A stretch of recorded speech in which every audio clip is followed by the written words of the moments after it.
Okay. You're gonna be too shy. I'm to recording. Burp in front of me again from now on. I'm recording. No, I'm gonna burp in your face this time. Would you ever burp on the podcast? Yeah, I'll burp on the maybe. Nah, my probably not. Because No? I'm courteous, man. I'm courteous to people out there. I'm just gonna burp, man. Have you ever burped on any video ever? No. Have you ever Oh no, we talked about that before, and you said you have, but they've been quiet. What's the Yeah. grossest thing you've done while recording? Wow. That laugh was a little bit too revealing. I like to think that you've just like tried to do a take of something, and then just I don't know, just sneezed involuntary suddenly and just snotted everywhere and been like, oh no, cut, we have to cut out. And you're watching it back in the editing and you see it like when I was down your sick. face. Yeah. When I was sick, that has happened before. Oh, dude, don't be so disgusting. I might catch something from watching one of your videos. That's not on. I barely get sick, dude. I barely get sick.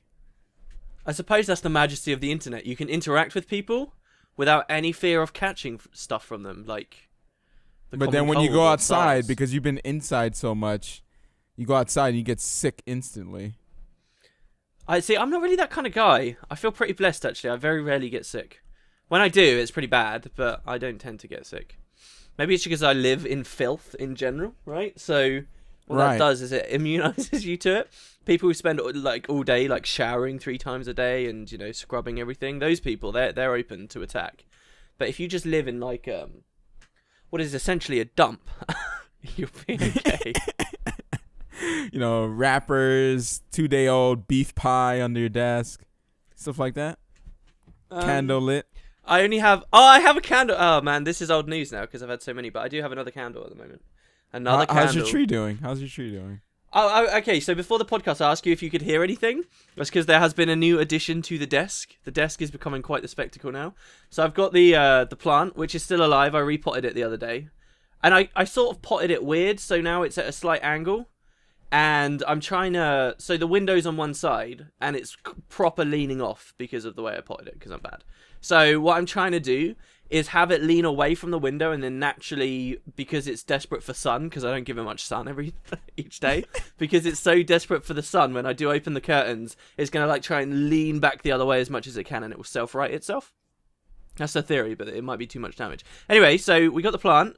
We got a candle here as well. I think this was cinnamon flavored, and it was very nice. Mm-hmm. It's kind of annoying with candles when because the wax is the fuel, right? But this candle, I don't know, it keeps falling. The wax falls off on one side and hits the plate underneath, so I need to like lift it back up and put it on again. But you got to do it without trying to drown it out. It's good. It's like a mini game, right? And the other thing, the candle and the plant really close? I did. I was scared of that. So I moved it. I realized at one point I had an aerosol can next to a candle next to the plant, and I was like, "Yeah, it's probably pretty bad." We'll move that way. Man, if it happens on the podcast, I'm just gonna laugh. It's so not hard. lit right now. What do you think I am? I just woke up. I don't light need it any up, ambience man. right now. Light it up. Let's blaze. Here's the other thing, right? So I also have a little. And is this trashy? I don't know. I feel like it's kind of trashy. But I have a fan for keeping me cool, powered by USB, on my desk now. What? Yeah. It's pretty good, dude. And it's like it's not a huge breeze, obviously. It's powered by USB, but it's good. It's like a little bit of a cool breeze. So I was asking you whether you could hear it because I didn't know if the mic was picking it up, and apparently it's not. So Amazing. Yeah, I'm living like a king. I got fresh air from a plant, scented air from a candle, Question cool about the air plant from a fan. So do you water it, or do you like have leftover juice and soda and you just like pour it in? Just like the gunk after you've eaten like a pie, like there's that little bit of juice left on the plate, maybe. You just sort of slide it in there. You just pour in whatever. Just like eat your meat, grow. Just like what people Be do with strong. dogs. People like take all the leftovers. I had this this distant uncle that would take all the leftovers from like the garbage and put it in this big pile of mush and just feed it to his humongous pit bull. It was ridiculous. Do you judge him for that? Because you seem to be quite, a dog has to be raised in a certain way, and you know that way, right? Yes.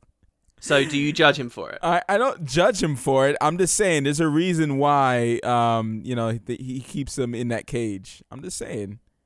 Keeps them in this like caged backyard. away That from sounds people. horrible. That sounds horrible for the dog and horrible for The people dog had around like the dog. red eyes and everything. It was and you feed him Had, like past tense, monster is it- meat and human food. I'm telling you, man, that dog, if he's outside of that cage, it's GG. Everyone's dying. The only thing I know about feeding a dog human food is like if you feed a dog cheese, it gets really bad wind. And the only reason I know that is because of the movie Mousetrap. I think it was Mousetrap. But I'm pretty sure he's thinking, man, these humans must taste just like meat. Pig. Never give a dog bacon, it will start trying to eat you. That's actually true, isn't it? Yeah, well, like red meat, there's like certain breeds you shouldn't give dogs red meat. Yeah, and they go start to take a crazy. little nibble.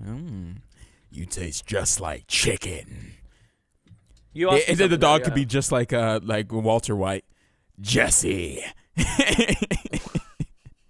give me Wow. some bacon. Isn't there like a meme of a dog that looks like Walter White? Maybe. Have you seen the Pokemon? Have you seen the Pokemon parody? Have I ever sent you that? I'm pretty sure A Pokemon parody of Breaking Bad. Yes. Oh, Right. dude. All right, I have to show you after the thing. Anyways, guys, what is up, guys, and welcome to the VisualWood Podcast, episode 41. I know we're late. Oh, my gosh. We end up talking a whole bunch before we actually got started.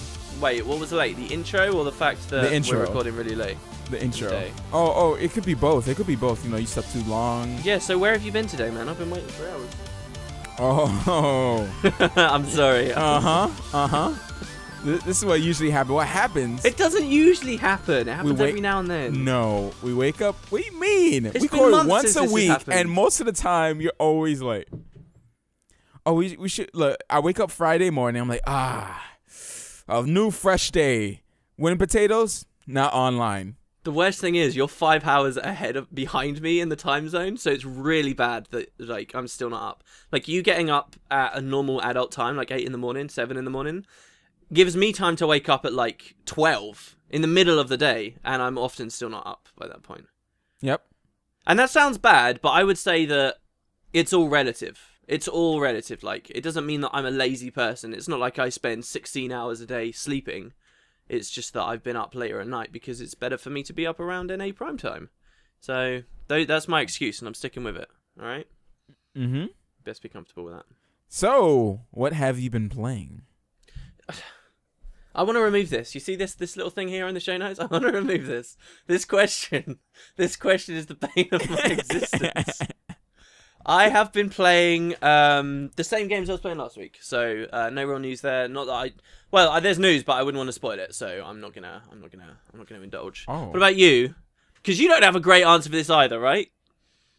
I mean, you have something that's not Guild Wars 2, but still, it's the same as last week. I hope you haven't played anything. No, it hasn't been the same as last week. Last week it was Watch Dogs. This week it was all Wildstar. Oh man, Watch Dogs. God damn it. What? Yeah, all Wildstar the whole week. No life did. Got the 50. Leveling a bunch of other characters. Yeah. So- I guess I could keep this short. I like it.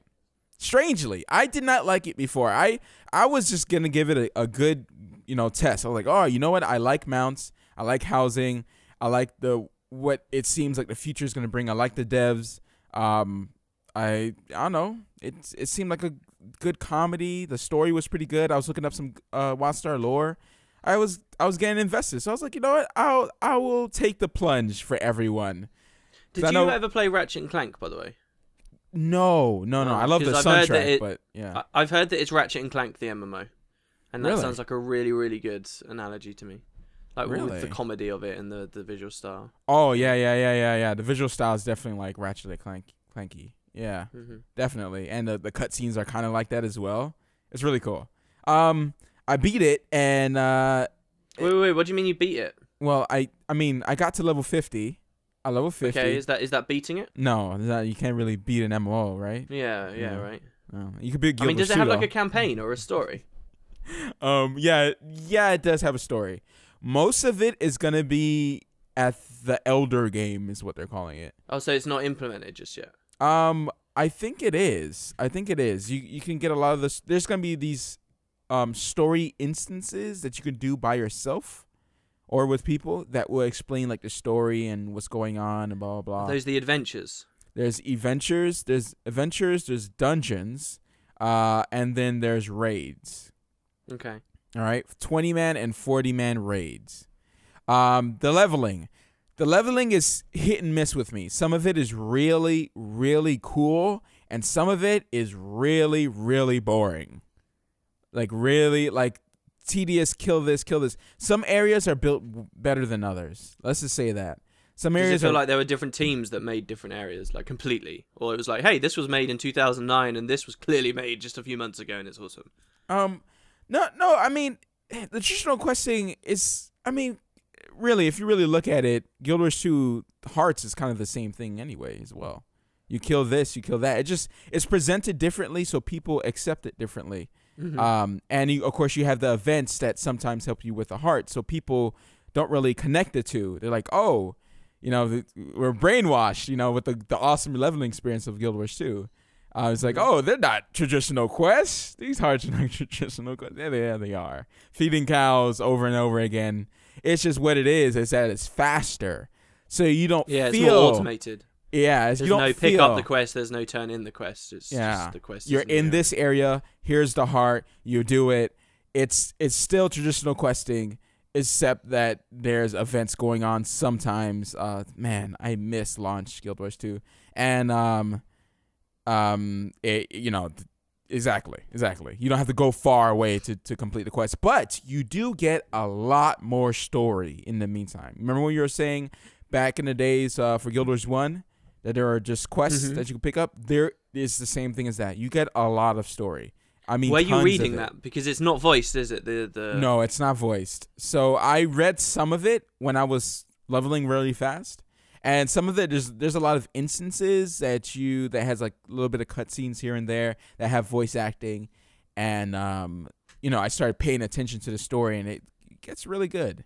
And I like it. I like the sci-fi feel. Because I guess I'm a big fan of sci-fi. You know, could you sum up the general plot to me? Not necessarily. I won't give it justice because I'm not a pro. Right, and also spoilers, I guess. But yeah, and also spoilers. But I'll tell you like the beginning, like the lore is. Please don't kill me, lore heavy dudes. Oh my god, here we go. Here we go. Yeah. All right. Well, so there's this planet called Nexus. Wrong. Yeah, it's actually called blah blah blah in the ancient tongue of blah blah blah. Well, basically, Dominion are, you know, they're the guys who are not bad. People call it not bad. They have like this gray area. But they're, you know, they're considered basically bad, you know? I don't know. They're not, I guess they're not bad, but they're basically a military, you know, I guess the Dominion, they wanted to gain power. So there's a backstory of how they got to each race. There was this race called the Draken. They went to their planet and, in order for them to, and they wanted them to join the Dominion, but he's like, okay, in order to join the Dominion, we put up your best warriors, right? And then you got the king, which I'm pretty sure he's not called the king, but the strongest warrior, which is like the clan leader for the Draken, and they fight, but the Dominion won. And before he died, he says, "Oh, we swear to follow you blindly forever," you know, blah blah. And it's awesome story. I don't give it justice, but this awesome backstory. No, Dominion eventually grow in power. They go to the Chua's place. The Chua are these crazy little creatures that are very smart, and said no to the Dominion at first. But what ended up happening is that they end up not having enough resources on their planet, and the Dominion gave them that resources. So now they're with, and that's how the Chua became there. Eventually, Dominion got very powerful, right? So they want everything. They're greedy little people, and the exiles are people who don't agree with the Dominion, right? Mm-hmm. Eventually, there's someone who finds Nexus. They go to Nexus, and now they're fighting for control of Nexus. And then now you have to find out about the Elden, which is like this old race, there, right? Yeah. And there's a lot of story. And the Makari are their creations. Mm-hmm. And there's a lot of story. There's a lot of intertwined stuff. Like you'll see Dominion characters in the story. You'll see, you know, working with Dominion characters. Some Dominion characters are not evil. You know, like it's a lot of that going on, and it's good. And how do you enjoy the faction stuff? Because you leveled, or at least last I talked to you about this, you wanted to level on a PvP server. And I did. Was that okay? And how did that go? It's fun. It's fun. All right, so this is how it is.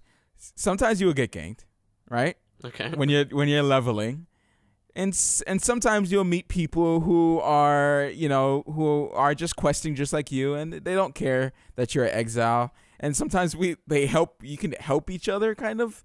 I think there's kind of mob tagging in Dominion. Maybe not, because I remember killing for a quest and I still got credit for it. Yeah. You can actually help each other if you try to angle yourself properly to not hit each other while attacking the monster to get the quest done. So like, stuff like that will happen, and then you will have people who will straight up just attack you, like straight out. And you have to defend yourself, and it gets very interesting. Very interesting. Really cool fights on top of towers and mountains, and epic because of the combat. I like the combat a lot because it's like, all skill shots and everything like that, right? No tap targeting, nothing. You have to land everything. So there's a lot of juking, there's a lot of kiting, there's a lot of CC going on, CC breaks. So you end up having this crazy battle, and it can last 2 seconds, or it can last like a good couple minutes of you just fighting, and to the very drop, and to the very, like, everyone has like 1,000 HP left, and you're like fighting each other like, who's gonna win? And then you pull off like a clutch stun and then blast him away, and he bursts into like little meat things. Yeah, but yeah, it's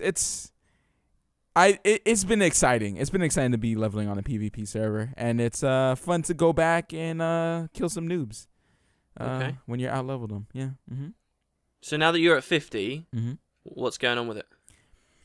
Well, okay. So all the dungeons and all the dungeons and all the adventures turn into veteran dungeons and adventures. So you can go replay them. You can go replay them in hard, and there were more telegraphs. Everything's a lot harder, like a lot harder. And I understand, yes, people say it's hard, and some people could disagree with that as well, saying that okay, if once you learn the game, kind of like Guild Wars 2, people thought Guild Wars 2 was hard at one point. And then eventually it became easy because we knew the game, we knew the mechanics of the game. Once you get to 50, you kind of get it now. You unlock all your skills of your character.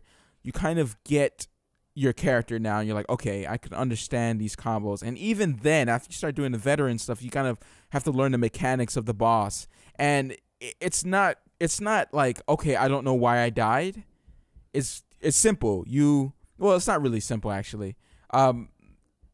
Some of the mechanics, like one of the first bosses in the Exile level 20 dungeon is this boss where he will start using his telegraph, and you have to interrupt him. If you don't interrupt him, he'll start doing this like electrical field, and you would have to the telegraph will show you, kind of trick you into going to certain spots, but then it will switch, then switch, and you kind of have to learn the pattern. It's kind of like the old retro games, when you have to learn the pattern of a boss, but not quite as unforgiving as that, of course. But there's interesting mechanics, killing these minions before he regens, like Lupicus, or collecting these balls before they get to this forge boss. I can't remember the name of him, Stormlord or something. I can't remember. But you have to collect all these balls around before it gets to him, or he'll become more powerful, and he will basically almost one-hit you if he gets any of these balls close to him. Yes, I'm talking about balls again. And then there was this one with the bullet hell that we were talking about before. But anyways, yeah, it's hard right now. How many of these have you done? How many of them have you done? I've done 50, veterans a unlocked.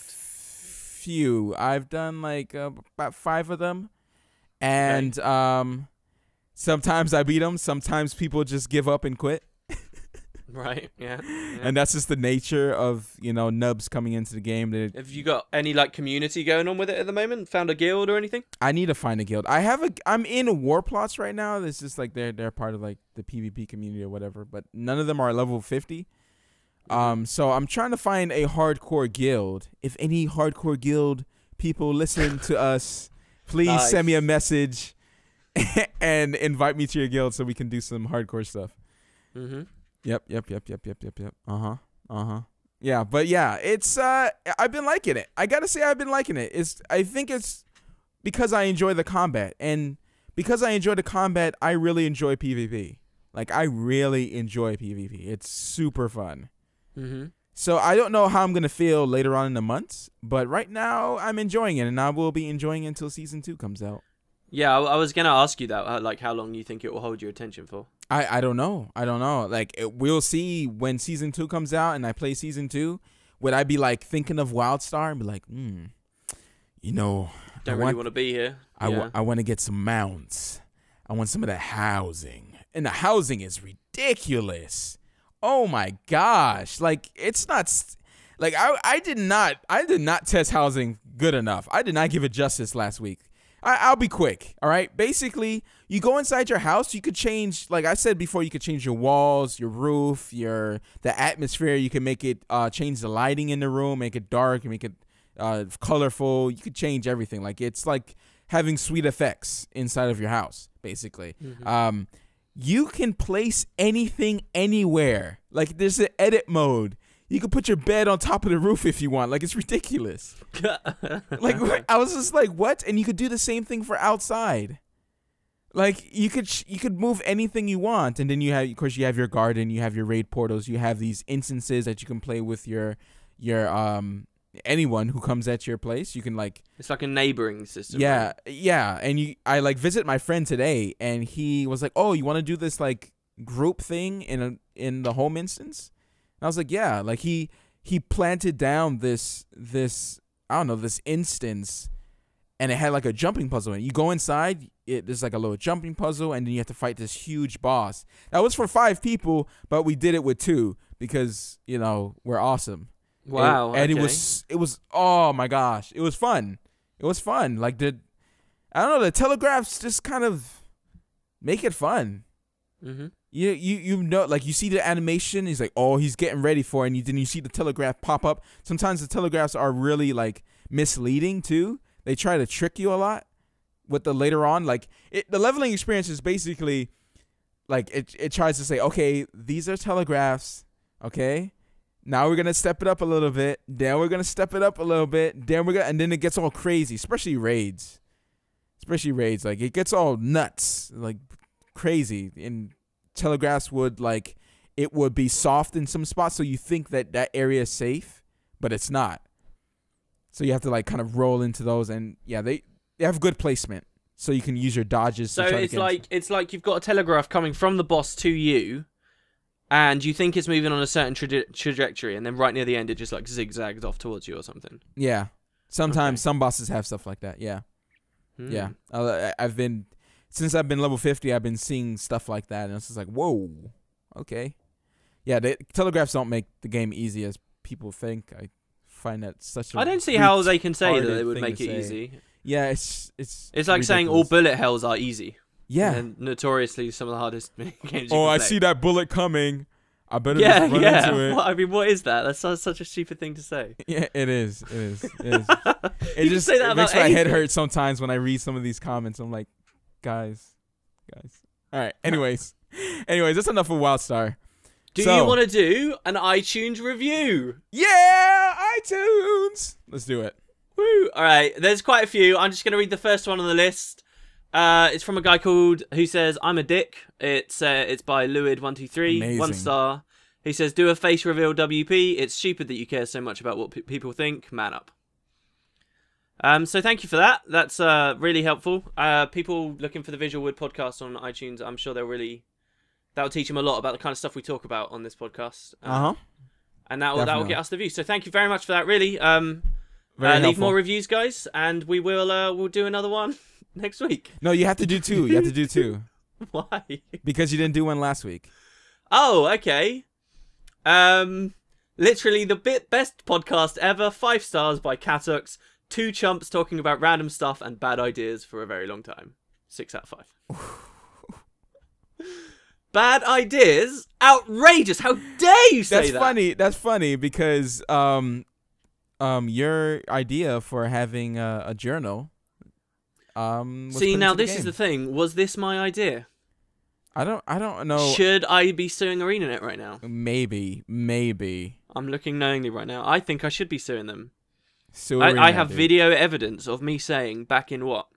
That November? won't totally ruin the development of the new expansion that's coming out, right? No. It won't ruin my relationship with them either. People sue each other all the time, like in the States, right? So And it's all good. It's all good too. Yeah. Like, oh, no hard feelings, bro. It's Give me that. never bad. What is with this weird mentality that it's never bad if money's involved?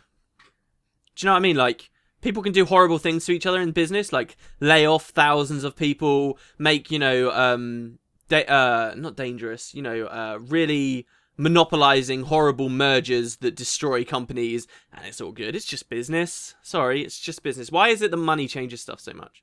And by the same token, someone's doing something they love, but that's kind of weird. But the second they start getting paid for it, oh no, it's all terrible because there's money there. What is that? It's the same thing with the towns. You heard of that indie game called Towns? No. All right, so it's an early access game made around over $2 million to this original developer. He puts his friend to develop the game and give him 15% of the game for the earnings the money. of the game. And it wasn't enough to sustain himself, and he was, because the main guy stopped using the game. He was happy with the Just stopped like developing the game. Yeah. 85%. Flying his jet plane and everything. And so his friend was sitting there making updates and stuff like that, and says, I can't do this anymore. He came out and said, I can't do this anymore. And they're still friends.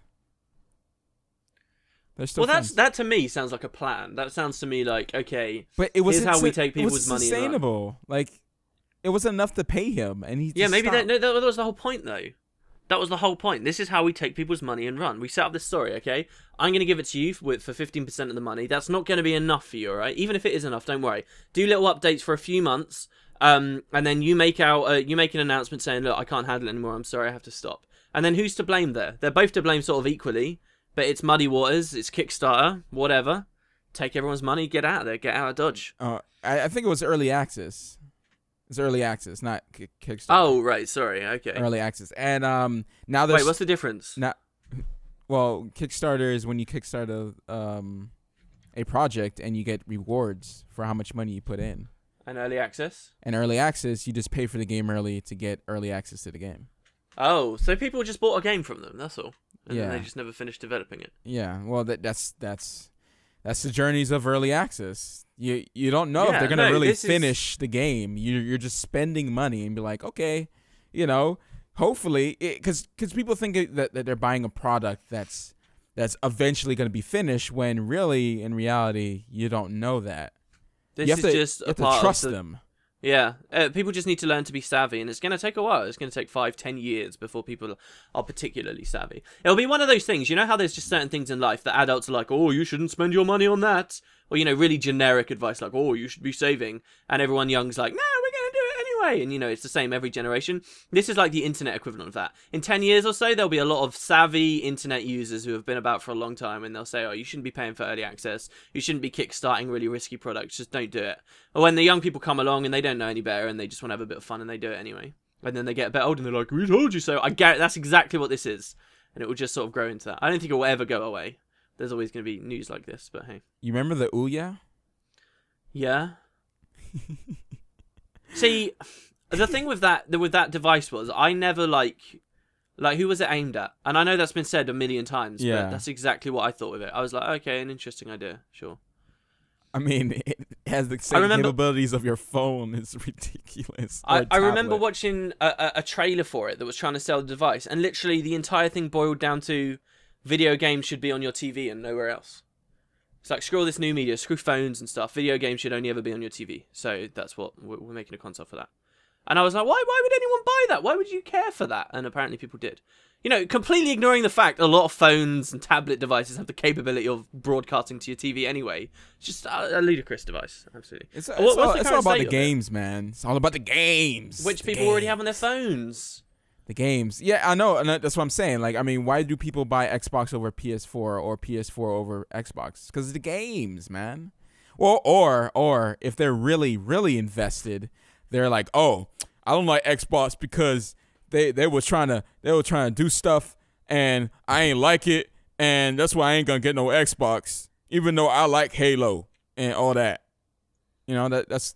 In all seriousness, though, the only franchise I'm still interested in on Xbox is Halo. I've been falling out of love with it for a while, and I can't ever see myself paying so much money for one franchise as I've done in the past. What about you? Same. I haven't even bought a new console yet. I don't know if the games are not good enough yet, and I know Watch Dogs was a big, you know, it wasn't a big fly. It was just mediocre. It was a mediocre game, and I'm gonna finish it. Try to finish it this week. And wow, the way you said that did not make it sound like you're gonna finish it. No, it's just I need to finish the story. It's just that Wildstar. No, because like I mean, look. Yeah, it's just like Wildstar's taking up all my time.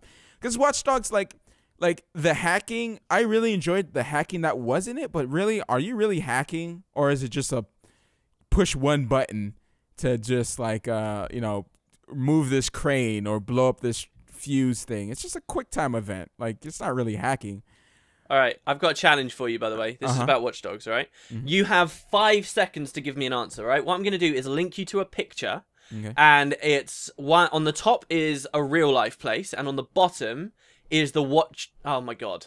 Okay, no, because I actually don't know myself, right? On one of them, it's a real life place, and on the other, it's the Watch Dogs version of that place. You have to tell me which is which, and I don't know which it was, so if it's top and bottom, I don't know. Really? So you get 5 seconds, okay? And I'll look up the answer while you're answering, right? You get 5 seconds to figure it out. Can you tell the difference between a video game and real life? Ready? Okay. Go. Dun dun dun dun dun dun dun dun dun dun dun dun. It's the top one. Yeah, you're right. Damn it. How did you get it? Probably because of the poor graphics, man. Yeah, look at the building over to the left. I saw another, but at first glance, you got to admit, it's pretty. Yeah. That's why I gave you 5 seconds. The thing is, the thing that would tell me is that yellow car, and also you see like that red stand in front of the building, and then the people on the right, in the bottom right, that just ruined it for me. Yeah. But still, it was pretty interesting. I think the building. If you focus on the building in the middle, then it looks real. Yeah, it does. You're right. But if you look around the edges, you can kind of see, like, okay, these graphics are bad. You know, like, Watch Dogs didn't even have animations for shooting the ground. What do you mean? When you shoot the ground, no dust particles. At all. Not even a little bit. Not even a little bit. No dust particles. On different stuff, too. On different textures, like, it just... No dust particles when you shoot something. At all. See, like, it's just ridiculous. I was just like, what is this? Didn't Watch Dogs have a bit of a...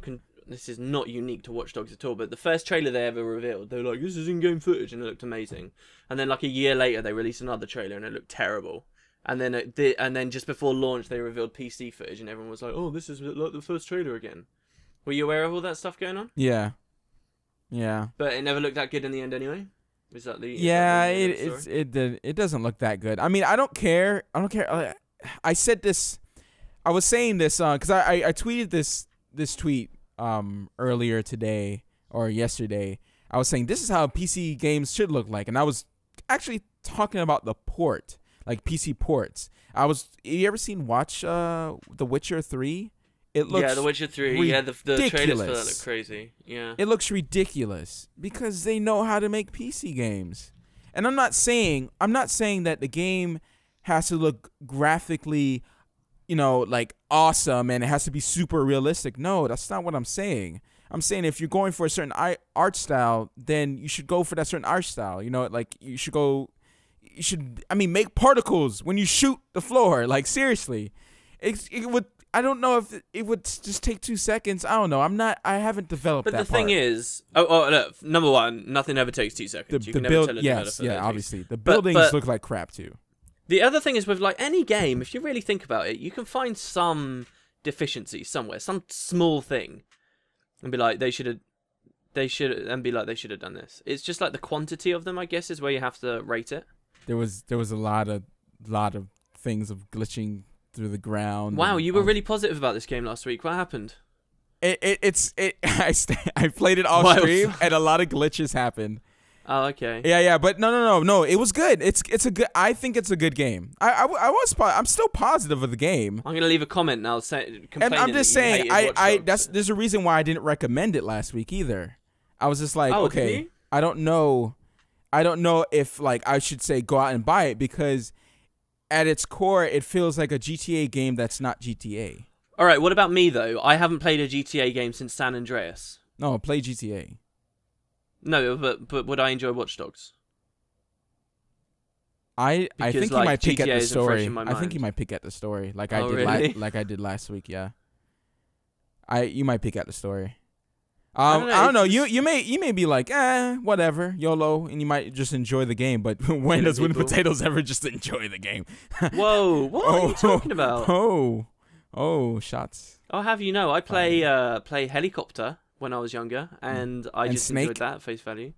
No, Snake sucks, man. Asteroids? Snake's stupid. No, Asteroids are stupid. There's not enough mechanics. Oh my gosh. One of the best GIFs I've ever seen is literally just a game of Snake, a perfect game of Snake, and it takes ages to finish. It's like a 5-minute long GIF where you just watch this snake slowly going around the course and eating stuff until eventually it fills up the entire screen. And the moment it fills up the entire screen, you're like, oh, this is amazing. And then the GIF resets and you're like, I'm not watching that again. Best GIF I've ever seen. There's the image, by the way. It's great passive watching. I watch it all the time while we're recording the podcast. Wow. That's going to become my thing now. Wow. Just there in the background as we're going. Amazing. Slowly as he eats the little fruits. Amazing. There we go. Amazing. I used to play. I remember. Okay, when I was really young, there was this website. I don't remember what it's called anymore. But when it was basically just as I very first started getting into the idea of downloading games online, not like illegally or anything, but just the idea that you could download a game online, play games online. And there was this website that had a bunch of really crudely done 3D games that were really, really basic in premise, but they had one game on there that were, some of them were just wandering around areas, and it would take you hours and hours to download them. Hours, you're on a dial-up connection, it would take so long.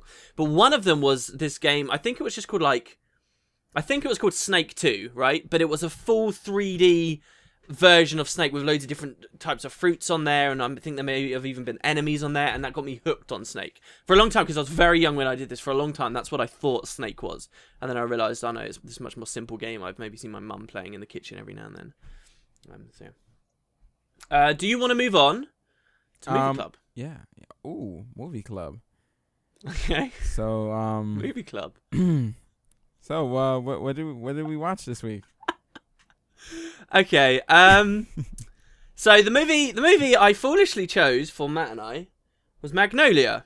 The 3-hour, 5-hour, 6-hour adventure. I chose Magnolia because Matt had given me Lady in the Water, which was not a very fun film, was it, Matt? It's not a very fun but at film least indeed. this was like, critically acclaimed and all that. Okay. We won awards and stuff. So what was your general take of Magnolia? Well, see, I didn't finish it. Oh, there it is. There it is. Did you finish it? Once upon a time, I finished it. many. Okay, so here's the deal, guys. Right, it's a 3-hour film. I watched the first hour before thinking, do you know what? Screw it. I can't be bothered with it, and read the rest on the wiki. And Matt sort of did largely the same. Like, the film is good. And I actually enjoyed the first hour. Wouldn't you say you enjoyed the first hour? Yeah. But the thing is, it's too long. Like, okay, I just said Lady in the Water was a bad movie. The entirety of Lady in the Water can fit in after that first hour of Magnolia. And this is all the time that Magnolia has to destroy the great start it had. And that's exactly what I feel this film does. If you watch it in small snippets, if you treat it like a friggin' TV soap, you watch it 20 minutes at a time over the week, you'll probably really enjoy it. But if you try and do it all in one sitting, I found, just as much as I did when I watched it before and came out with a very sour taste, it really loses its charm very quickly.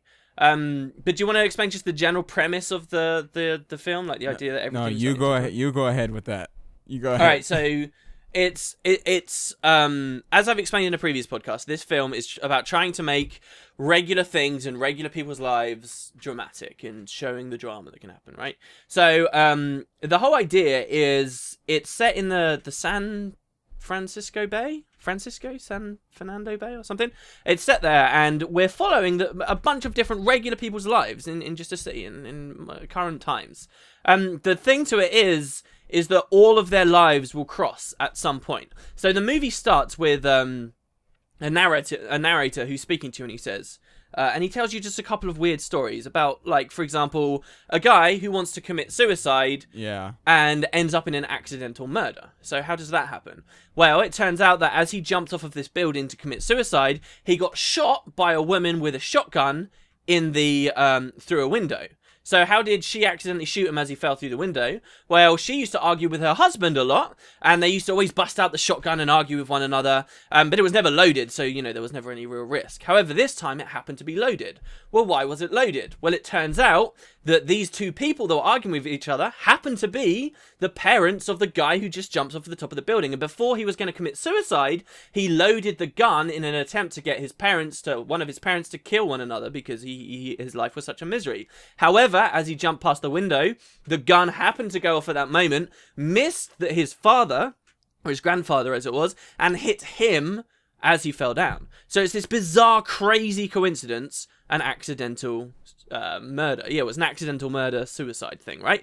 And then they also revealed that if he hadn't been hit by the shotgun, he would have landed on a safety net that had just been installed earlier that morning because of window washers. So the narrator takes you through a couple of these setups and says, at the end of a couple of these little short stories, it's maybe 5 minutes, he says, I put to you that these things cannot be coincidence, that everything is tied together by some magical whatever.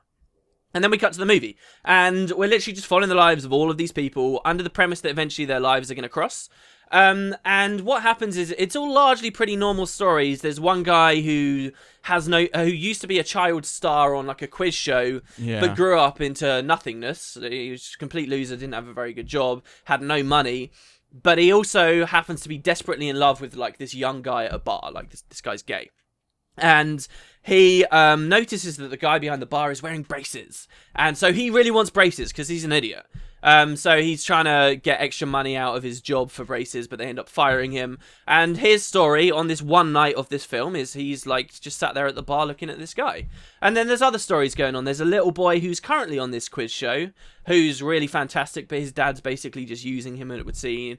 And, you know, something bad happens later on. So I don't want to start spoiling stuff. Anyway, we're following all these stories, and it's really good, really solid for the first hour. There's, who's the actor that plays the, like, sex-craved guy? That teaches men how to get women? Brad Pitt. So Brad Pitt's in it. There's a lot of big name actors in it. Brad Pitt is fantastic in it. Genuinely, really good. Seymour Hoffman. Yeah, Philip Seymour Hoffman's in it. There's really a lot of good stuff in there, but it drags on sadly. And the end of the movie is really disappointing. The thing that connects all of them together, this isn't a spoiler, okay? The thing that connects them all together is it's just. Do you know about like animal showers, Matt? Animal showers? No. I don't think that's the official term for it, but it's basically these freak occurrences that happen in nature where it just rains animals every now and then, like fish just start raining from the sky. It actually happens. It's this weird phenomenon, right? And that happens in this movie. So that's what connects all of these characters together. They're all at these like climactic moments, and then it just starts raining frogs or whatever. And they're like, oh, what's this? And then that sort of pushes the movie a little bit more. But, you know, it's a good film. It's just too long. And Wow. You're telling me that's the ending? That's not the ending, but that's like, that drives some of the stories, you know, that impacts characters in what they're currently doing. Gotcha. Well, there you go. The movie club. All right, so you got to pick a good movie for us now, so we don't. Lego movie. Well, you've already seen it. That means you don't have to do any work this week. I'll watch it again. It's got to be a movie we haven't seen. Oh, I guess I'd already seen Magnolia. Yeah, you did. So you want to talk about the Lego movie next week? Yeah, we can talk about Lego movie. Okay, all right, Lego movie. I'm happy with that. I reckon I'll enjoy it. Do you think I'll enjoy it? Yeah, I think you do. Because it's making fun of a lot of it's supposed to be a kid movie, but then it's kind of also like appealing to adults as well. I mean, I'm pretty sure a lot of animation films tend to do that. the quality of the voice acting and the way they do the animation is just so visually appealing to look at. It's good, and they kind of make fun of certain things. I've heard that it's like Toy Story 3 and that it gets very sad at some point. Yeah, there's some stuff. Yeah, there's some stuff like that. Okay. All right. Interesting. Yeah, it's good. It's good. Okay. So that's the movie for next week. Yes. Be sure to watch that with us, guys. Thumbs up. Mm-hmm. And we'll see you next week. So do you wanna move on to our next feature as well? Yeah. More features. And People I'm have been still waiting with watching the bated breath snake, for by the way. 46 minutes. Is anyone watching the snake with us here? Because I'm still watching this damn snake as we talk. Oh, is it going to be in the description? Yes, it is. It is. It's good, isn't it? I'm currently at the bit where he's basically got the left totally full up. He's got the right totally full up. And he's doing like a zipper thing in the middle of the two big columns. People watching, they'll know what I'm talking about. Yeah, I'm on that. It's pretty crazy how this is possible, don't you think? In a GIF, maybe. No. Just to play a game of Snake and pull this off. I mean, this is probably tool assisted, but still. Yeah. Tool assisted Snake speedrun, go. Oh, Probably yeah. if you want to start tool assisted games and stuff, that's just probably a really good game to start on. Well, there you Maybe go. it's quite boring as well. Are we ready for the audio adventure? Okay. And guitar. I'm actually not ready. Hold on. Getting. Oh, come on, dude. headphones From Get with the times, Zero. That was kind of like a dude and a bro at the same time. I slurred those two together into a big sludge. I'm back Sludge. this time with headphones. What were you talking about? Sludge. How long do you think you could hold a conversation with yourself with no prompts? You know, that's how they measure the value of a Let's Player. Oh, really? Mm-hmm. I could totally talk about garbage for two seconds. When you first try and make Let's Plays, you got to pass the Let's Play tests. You got to get like a Let's Player qualification. And really, yeah, they have those, huh? And must be well, very it's a school. easy to pass. It's a set. No, it's not easy. It's not. You've got to talk to yourself without any prompts for 30 minutes straight. That's and this easy. proves you could Let's Play any game you like. Do you think you could do that? Yeah, of course I can. I don't think you could do that. Oh. I don't think you're ready for the Let's Player jelly. Oh, snap. Oh my gosh. Yeah, I think I'm bleeding because you shot me. I'm sorry, dude. I'm sorry. I don't think you're sorry. Play have you lollygagged enough? Huh? Yeah, I have. I'm ready. I'm ready now. Okay. I'm ready. All right. Are we ready? Are we gonna start now? Yeah. Ready? Oh, yeah. I've got to play it. I was expecting you to just play it for me. Let's listen together. Oh, if you move to Georgia, then we might be able to. Dude, that'd be kind of weird. Okay, this is pretty short. 17 seconds. All right, ready? Do I have to be quiet while we're doing it? Now you're listening to it. Okay, go.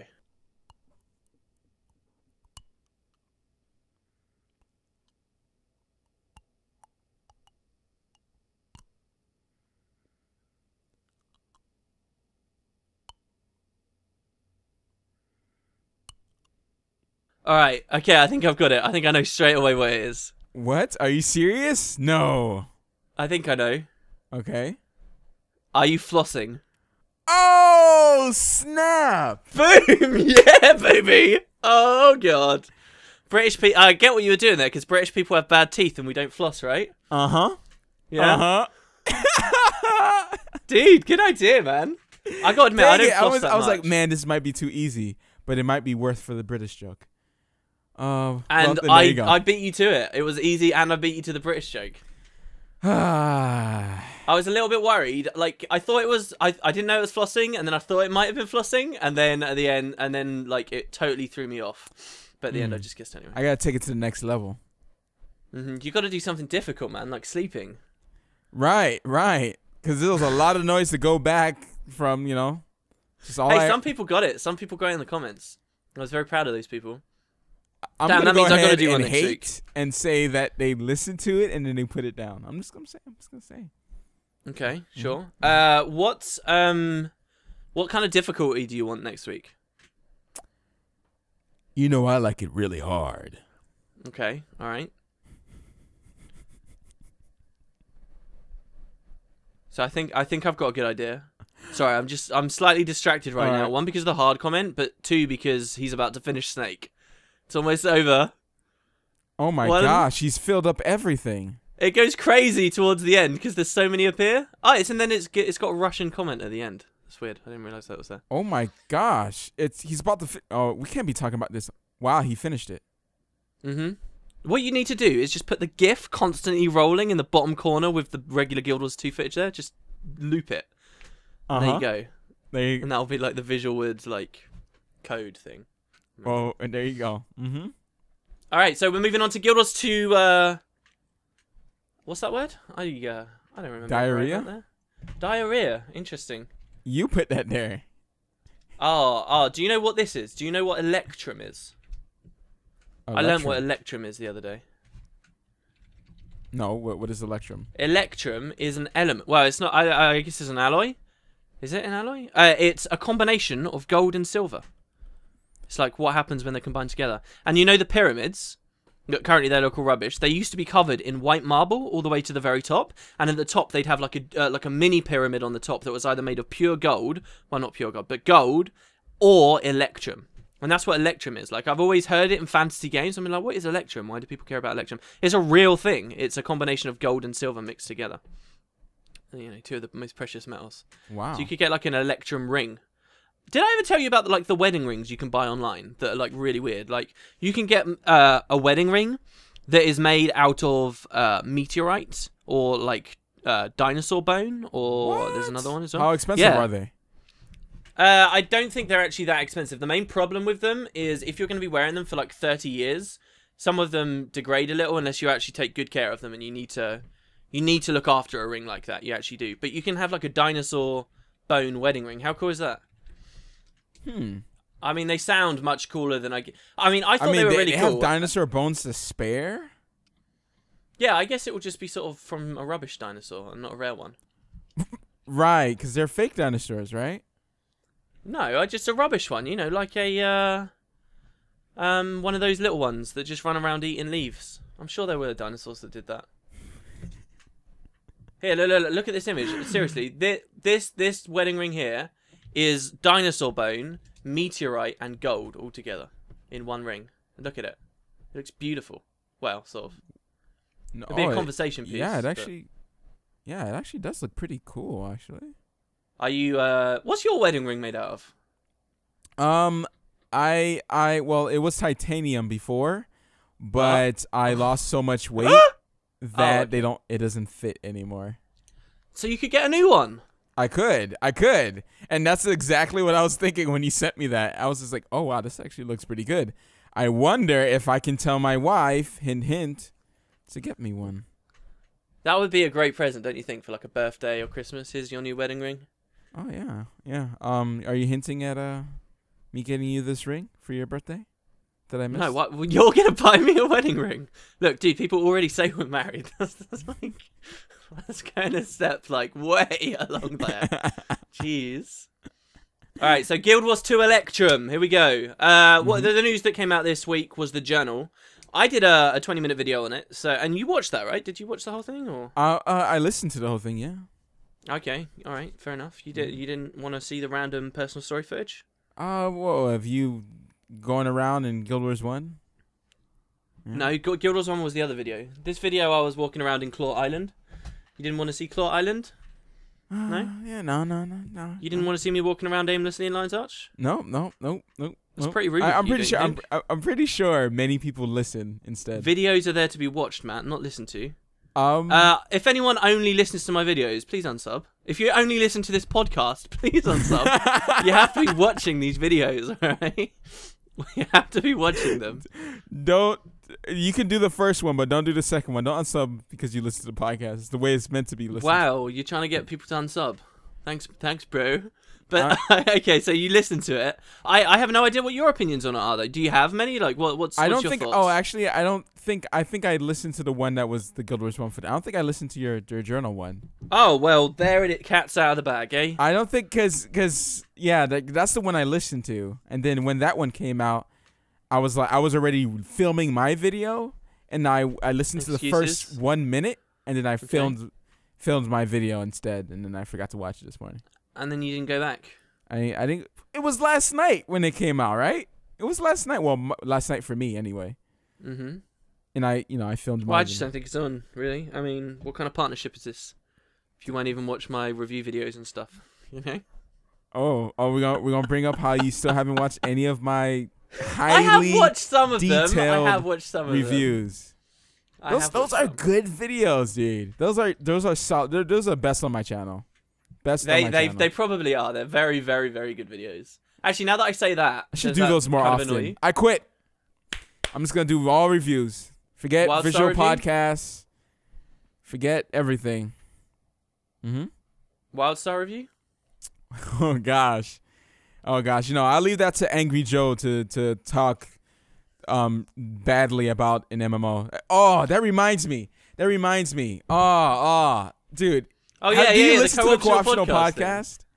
I haven't this week's, no, or the weeks before, I believe. It makes me when they talk about Guild Wars 2 or any MMO, it just makes me cringe. It's like, oh, you guys haven't played it at all. All right, tell me through it. Tell me the story. Because I cringe as well when I hear it. Yeah. Because I feel like it's like we're so close to it. It feels horrible when someone else who doesn't know who isn't so close to it and also has huge amounts of influence gets stuff wrong. And then they come to our video like, Guild Wars 2 has no end game because they said it on the freaking podcast and you haven't played it yourself. All right, you can talk through it. No, I'm just saying, like, sometimes, like, they mention Guild Wars 2 is always negative. It's always negative. Like, the only one who's positive was, like, Angry Joe because he likes Guild Wars 2. But other than that, all right. So they were talking about Wildstar this week, and I haven't finished it yet, but they mentioned Wildstar, and it's just like, clearly they didn't play it. They played to, like, level 10, and just that's it. It's not hard. It's not hard at all. Really? Like, I understand. Like there's just like everything that was said about Wildstar. They were just like saying, "Oh no, it's not. It's not. It's not." Like sure, like it's not hard if you play good. Sure, that's fine. But like all this stuff that it's clearly that they haven't played at all, right? And I just answered a comment. It's just like, Matt, what do you mean by you have to play the game? You have to play the game to end game. Why are you doing that voice for him? Huh? Why are you doing that voice for him? Because it gets me annoyed. I'm sorry. He was very nice about it, but he just didn't understand what I was saying, and I explained it to him in hopefully a very gentle manner. Sure. Okay. All right. Well, basically, forget it. You know what? There it is. You have to play the game. Stay on the co-optional podcast bit. I'm curious what they were saying specifically. Just that it was easy. This was about Wildstar. Because I feel like those guys, for what it's worth, they seem to not be MMO players. Most of them they played WoW. Most of them have. Yeah, most of them played WoW. Got big on WoW. You know, which in itself isn't really anything very special. It just means they played the biggest game that's out there. And whenever it comes to other games, they're all very jaded by it. They don't really, and you know, they're open about that fact. They're jaded. They're not interested. They've done it before. They don't want to play anymore. But at the same time, if you have that mentality and that appreciation of yourself as a gamer, you can't also attempt to talk knowledgeably about topics. You know what I mean? Like, you can't have both. You can't say, I don't really like these games anymore. I barely play them. I only got to level 10. Also, the game is this, and this. Do you get what I'm saying? And that's why it's a little bit frustrating at times. Yeah. I don't know. I just, what I'm saying is I don't think you could really judge something. Not like, I'm not defending anything. Like, they talk about, like, when they were talking about Guild Wars 2, like, constantly, and they talk about Guild Wars 2 in this one too as well. Like, oh, you know, it's like, it's trying to be this, it's trying to be that. Oh yeah, you remember Guild Wars 2? Yeah, Guild Wars 2 failed because it had no end game and blah blah. And I'm like, oh my gosh. Well, you know what they argued for? It's the reason why I get like, I mean, it's not that I hate the guys or anything like that. I'm not that type of guy. It's just that it's cringeworthy when they're basically doing everything that they hate. They hate when people who don't know what they're talking about talk about something. They hate that. They hate that in their comment section. They hate it. But then they go and do it. And I'm like, Jesse, Why? No, just shush, Jesse. Just shush. And Total like, oh, Wildstar is just like WoW. And I'm like, no, it's not. It's not. It's not the same thing. He clearly hasn't played the game. And it's not like WoW. Like the combat, he was saying like the combat is like WoW, and it's drastically different. It's not the same thing at all. Not even a little bit. And he's just like, oh, I'm like, oh my gosh. Well, the thing is, we can be guilty of that too, don't you think? Especially with like podcasts, where you're basically just sat around and it's like we're just having a chat, right? You know, and we're aware other people are listening, but that goes to the back of your head after a while. The thing is, they chatted a lot about it and said all negative things and didn't say, oh, guess what? We only played to this level. We didn't play all the way. Like we didn't actually get into the game. We didn't play like at least 2 days or not even 1 day of it. You know, we just played like a couple hours, right? And here's our review of the game.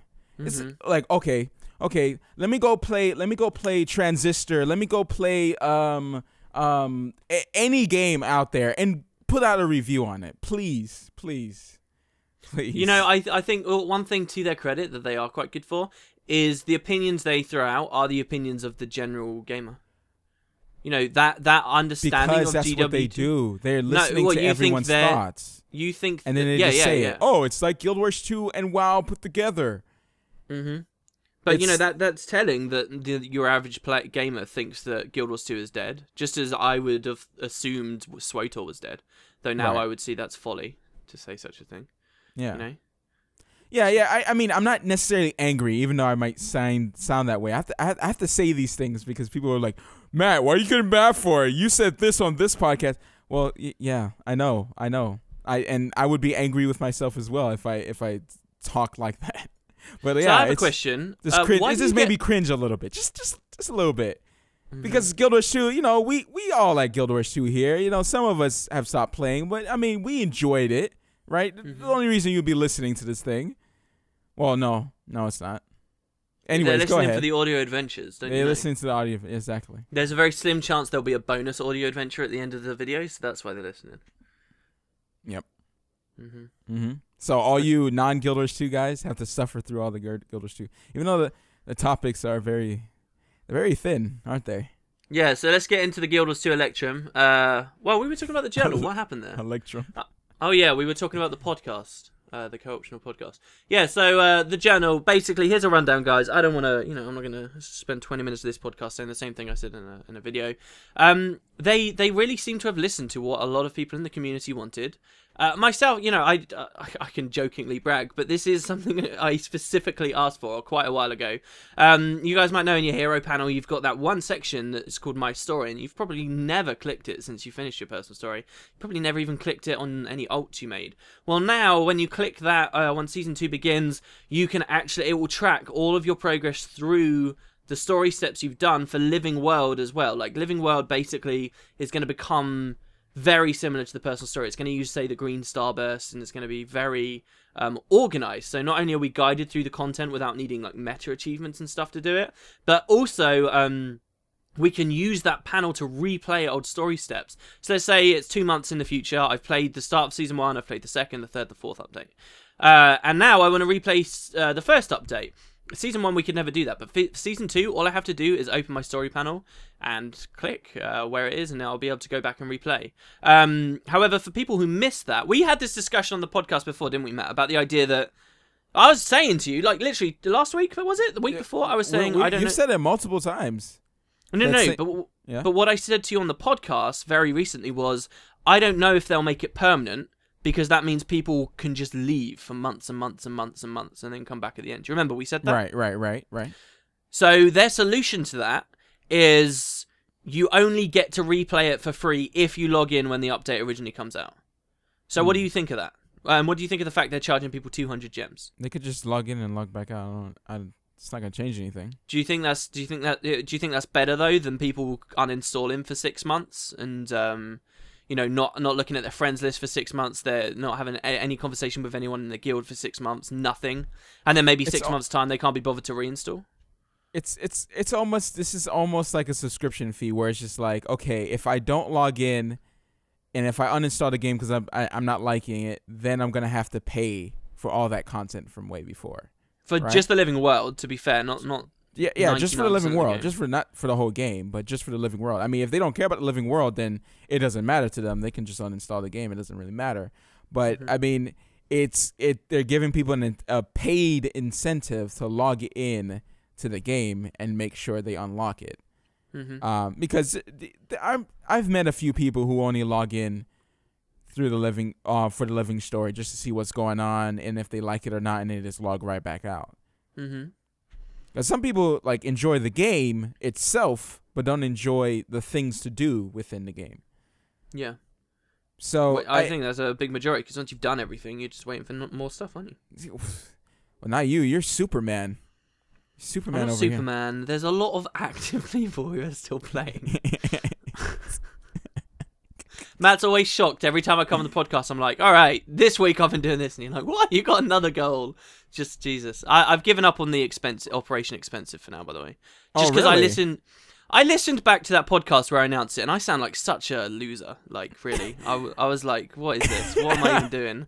What am I doing? Like, there was even a point where I said, hardcore in the game. No, I hate that word. I don't think I've mentioned that on the podcast. I really don't like hardcore. I don't like the word. It conjures such horrible images to me. And there was a moment in one of the podcasts recently where I said, you know, I'm hardcore. I go full at it. And I was like, what am I talking about? I cannot believe I just said that. So yeah, for now, I'm putting that back a bit. I'm not bothering with that for now. You know, maybe I'll get the money. I do still want a monocle, but I might leave it there. Someone pointed out I need like really expensive dyes as well, which was even more money. And I was like, yeah. So yeah, I'm burnt out on dungeons. I'm doing Wild vs. World at the moment, so that's pretty fun. But yeah, so the journal, 200 gems, and there you go. Don't forget you can transfer gold into gems. I think people worked out it's like 30 gold or something for a Living World update. The only people that this truly punishes are the guys who are only going to start playing Guild Wars 2 6 months from now, a year from now. When they come into the game, A, with very little money, B, a lot of stuff that they need to spend money on, and namely gearing themselves up and stuff, and C, also a ton of old Living World things. But, you know, there's some interesting ideas I never mentioned in my video. What do you think about the fact that they can sell, like, bundles together? They can sell, okay, Season 1 bundle. It would cost you 2,000 gems to buy everything individually. But for now, you know, this is the Season 1 box set kind of thing. Because it's basically TV and DVDs. That's what they are. It's coming out on TV, and then later on you can buy the DVD. That's basically what they've done here. You know, they can do that. What do you think about new players coming into the game? Do you think they're gonna? I don't think they mentioned that in the blog. Are they gonna have to pay for it as well? Yeah, they are. Yeah, because they missed it the first time around. So in order to catch up with the living story, you're gonna have to pay for it. Yeah. That's the people. Those are the people who are gonna get punished. Current players should be okay. Yeah.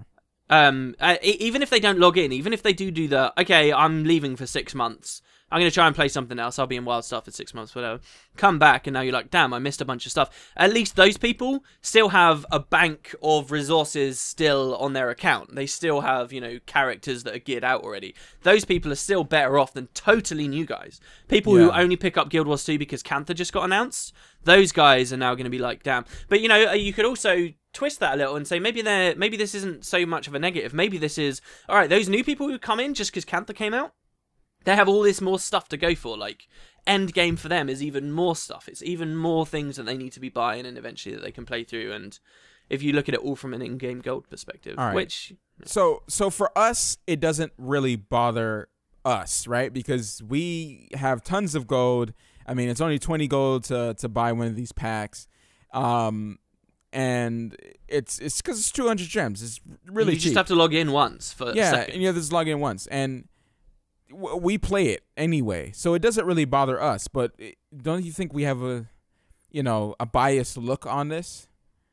What do you think about people who... No, I tell you what, I have no sympathy for anyone who's bothered by this at all in terms of price, because they have taken nothing away from this. They have only made something better. Previously, nothing was playable at all. They've given us options now. Now they're saying it is playable. Yes, there's a caveat, but it is playable. So, like, it's like you get something for Christmas and it's the wrong color or whatever. You know, maybe not a perfect analogy, but the kid who bitches about that is a brat. And I feel like it's that same kind of mentality. The things that I think you can legitimately complain about with this are like, all right, If they're going to try and make everything permanent, that's going to shift the way they design living world content. Because it has to be replayable later. And I feel like a lot of stuff they did in Season 1 is very difficult to make replayable. Now, how did they make the whole Tower of Nightmares arc replayable? That was like an open world dungeon they added that was meant to have loads of people in it. When they make that replayable, what do they have to redesign all of that so that it's soloable now? Or, 5-manable?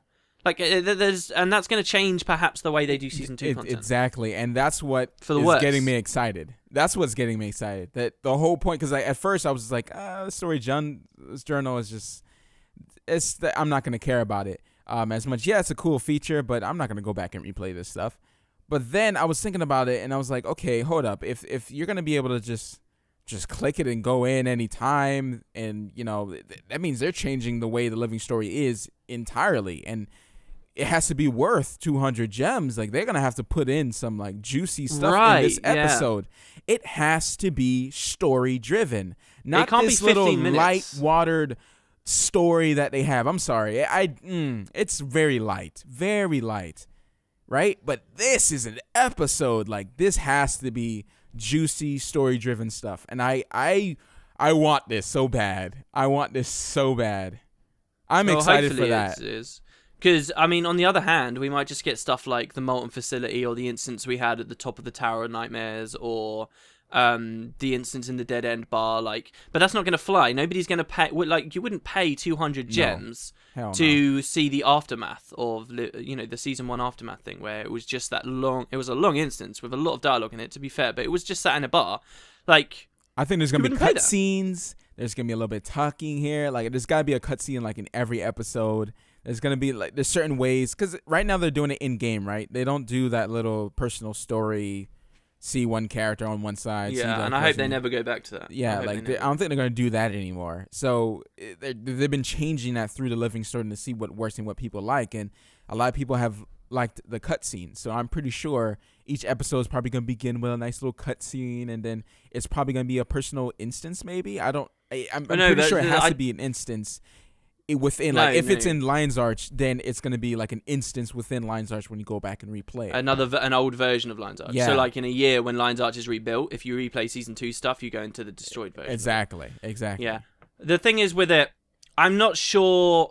I don't want it to be fully instanced. Now, they did say in on the website, on the blog post, they did say that Living World will continue to be a mix of open world stuff and instance stuff. I just don't know how you can make the open world stuff replayable and keep it open world. Maybe, though, that's where mega servers come in. They've set up mega servers. So, all right, think about Keswick's Hills when the Tower of Nightmares was first there before it was destroyed, right? Mm-hmm. Let's say we choose to replay Season 1. It just puts you into that old version of Keswick's Hills. And because of mega servers, everyone else in the whole game who is currently replaying it at the same time also happens to be in that version of Keswick's Hills with you. So it's it's still open world. It's just you've gone back in time kind of thing. Do you know what I mean? I don't know if that would be the magic of Why wouldn't they? I just don't see that happening. I don't know. Because the population might be too low? Yeah. Yeah, it might be a waste of resources. I think that could be a thing. And, it's only for Season 2, right? No, it's for Season 1 as well. They said they're retroactively going to do it for Season 1. No, they say they can't do it for Season 1. No, it's not built that way. They said that it's not going to be Season 1 at first, because it's going to be difficult to do, but they fully intend to introduce Season 1 through the same system. That's going to be interesting. Exactly, right? Because Season 1 wasn't built for it. And so, and maybe that's something that proves as well that whatever idea they've got will work for Season 2. If they feel like they can do it for Season 1, why does Season 2 have to be any worse? Because that's what I'm worried about. Yeah, I want changes. I want it to improve, but I don't want it to be worse. No, I don't want the Season 1 the same as Season 2. No. I don't want Season 2 to be the same as Season 1. But do you think Season 2 would be better if it was fully instanced? It's not that. It's just, I'm thinking of the way of how they can put it in the game and have it, replayable. Exactly. That's constantly going to be a shadow over their shoulders. Obviously, they've been working a while on this. It's been months. Mm-hmm. It's been months, and there's so many people working at ANET. They had to be working on something. Well, they're not all working on the same thing. Right. I know. But I'm just saying, all we have gotten is weekly, weekly updates since Season 1. It's been months.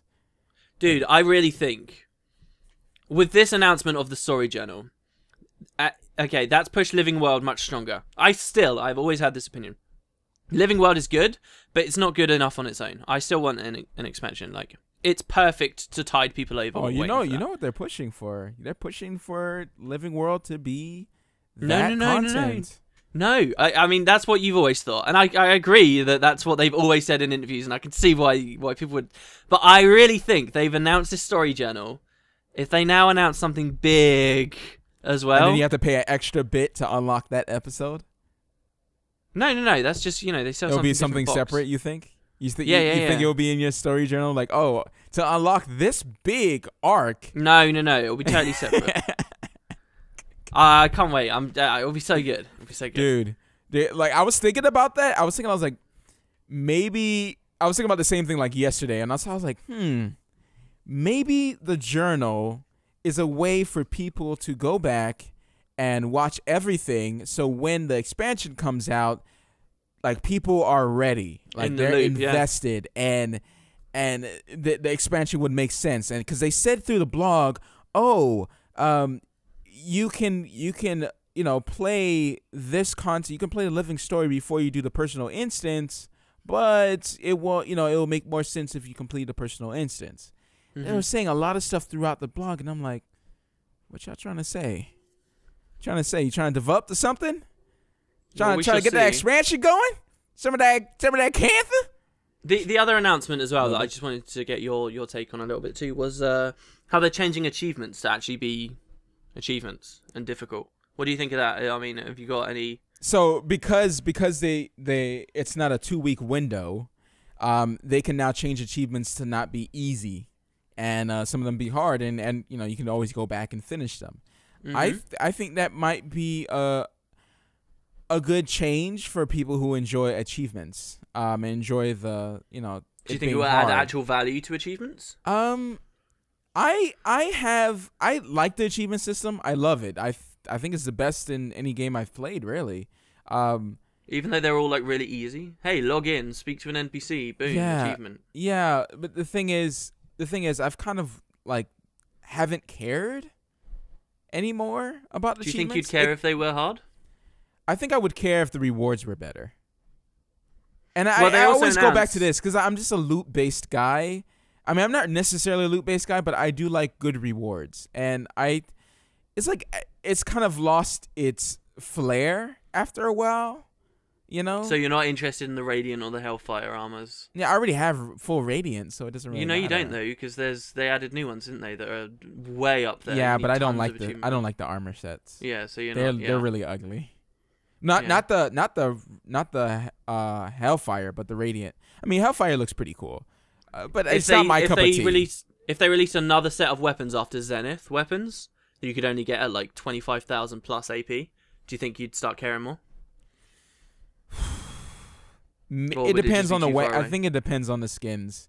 It really depends on the skins. It has to look ridiculously cool, like really legendary cool, for me to care about it. Like, it's just skins at the end of the day. And I know I'm not saying that it's a bad thing just to care about skins. I'm not saying that. All right, what if they had triple sigil slots? Oh, snap. I'm on that junk.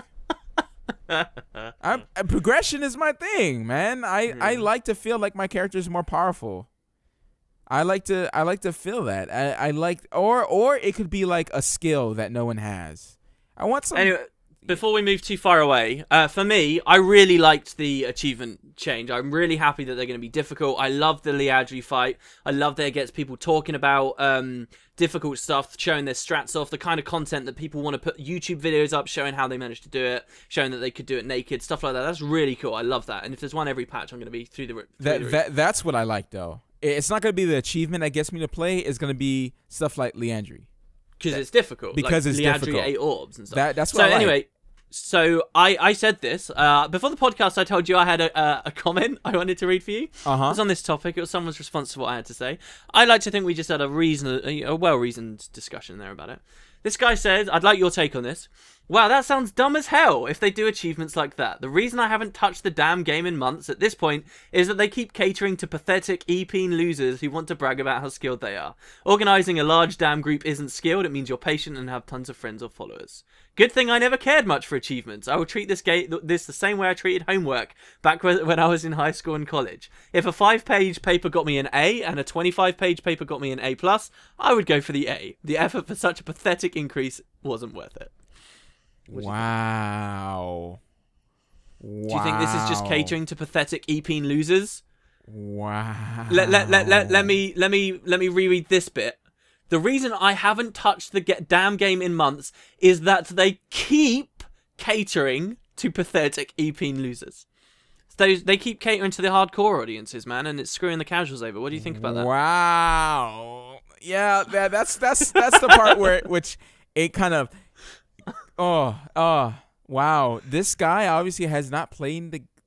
It seems like everyone who steps into the game, they step into the game and they just don't.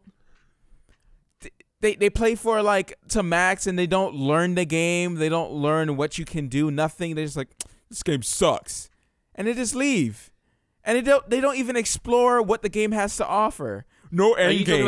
How is there no end game? Like, yes, sure, not end game that you don't like, that you like. End game is it depends. End game is just to clarify, is stuff that you do when you're at the end of the game, right? That's very easy. I don't know. That sounds a bit confusing to me. It does? Okay. End game. When you stuff you do at the end of the game. Yes. I don't know. Yes. It's too much. It's too much. It's too much for people sometimes. Right. So yes, Guild Wars 2. Yes, it does have endgame. It just has endgame that you don't like. Okay. Well, I went off topic again.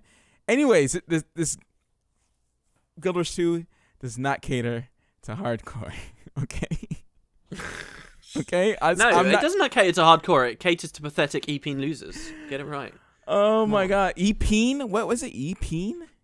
It means like e-penis. It's like, oh look, I've got a bigger willy than you because I've got really. Yeah, that's what that means. See, I think what happened to this guy is that he was playing. He's yeah, probably. He's playing this game and he had a very bad experience with a group, and it tainted his experience so much that he quit the game. Yeah, no, I think you're right. Yeah, I think a lot of that does come from. Yeah, and that's what happens. And I mean, it happens. People have said that. It's like, oh, I don't like this because, oh, I can't even learn a dungeon because every time I go to looking for group tool, people are like, oh, all I want is pros all the time. All I want is pros. And I could totally understand that. I could totally understand, people feeling discouraged because of that. You got to learn sometime. If new people come into the game, it gets like that. You just got to find a guild that is, is to your liking. I think, yeah. I mean, if you've got actual friends that do it, then I mean, people are always going to take the time just to teach you stuff, right? Like they always are. I've offered that same thing to many people that I know, and I can get a bit short, but still, So no, you're doing it wrong. This is how you do it. This is how I do it. Well, no, you just call them bad and make them feel bad, and then they're too embarrassed and nervous and scared to do anything correctly anymore, and then they don't come on the next run. And there you go, problem solved. You look like the good guy because you offered to help, and they're the one that chose not to come on subsequent runs. Think about it. Master plan right there. So let's get on to some bongs here. There's a small one I wanted to talk about. I mean, we can't really have much conversation about it, but the worm was bugged. The reason I wanted to talk about this was for those of you who watch my videos and also listen to this. I mentioned that the worm had been bugged and it could have perhaps been an intentional change because basically what happened is they stopped you being able to egg block, and this is the process of removing a bunch of ads from the encounter, making it much more doable. They stopped that working. When I did the video, I thought maybe it was intentional. Maybe you were supposed to sometimes be able to block some, and sometimes things would get through, and that meant that, yes, you still needed an egg blocker, but you also there were other mechanics to play with. You had to have people who could DPS eggs down and stuff like that. But it turns out this was just a complete accident. There was a You know the worm in Caledon Forest? Not the one in the Bloodtide Coast, but in Caledon Forest. There's a worm there that, a while ago, people could just drop a feedback on it, just as it used a certain attack, and you would one-shot it as a Mesmer. You do thousands and thousands and thousands of damage, just one-shot a world boss. And it would really annoy people, because it meant you killed it so quick, a lot of people didn't even get their tags, and so they would, you know, it was a big issue. So when ArenaNet fixed that, what they did was they made the attack you would reflect to one-shot the Caledon boss unreflectable, and in doing that, they made the triple trouble worms unreflectable and unblockable. And so now it completely destroyed one of the core mechanics in Triple Trouble, and it looks like it was a complete accident from everything I've seen so far, and it'll probably get fixed. So anyone who's been playing that with me, who's been doing that, is it still beatable, or is it just broken now? Well, no, we tried it, and our guild failed. I gotta say, our guild is really not very good at the worm anymore. Like, we do it, we kill it twice a week. I'm not gonna badmouth the guild or whatever. We kill it twice a week, but compared to, like, TTS, who's just kept getting better and better and better, in my eyes, you know, they're actually still killing it, and I believe they're one of the most solid groups on NA. They fail a lot, they really do, but they run it every day, and they've got a couple of kills. I know they at least had one kill after the patch, but the amount of worm kills that would have happened since that changed has gone way down. There are tactics that you can continue to use, which I won't go into depth about here, but they're very, very tricky, and we tried it. Sadly, no dice. We'll be doing another run on Saturday, though, and we're pretty confident, but yeah. So you asked me a question at the start of the podcast. It was about this. Do you want to reiterate that for our lovely listeners? Being able to unaccount bound your legendaries. Yeah, so it was data mined some text strings. You know, just how it had that swap to living world text string thing? Yeah. There were some files data mined that makes it sound like they're adding an NPC to the Vigil Keep in a future update. And this NPC, it looks like, will give you something for having two of the same legendary. So if I had two account-bound incinerators, it looks like they're going to compensate that you for that, because obviously the wardrobe changed things a bit. A lot of people felt gypped. Oh, I spent all this money so I could dual wield incinerators, and now everyone can do that.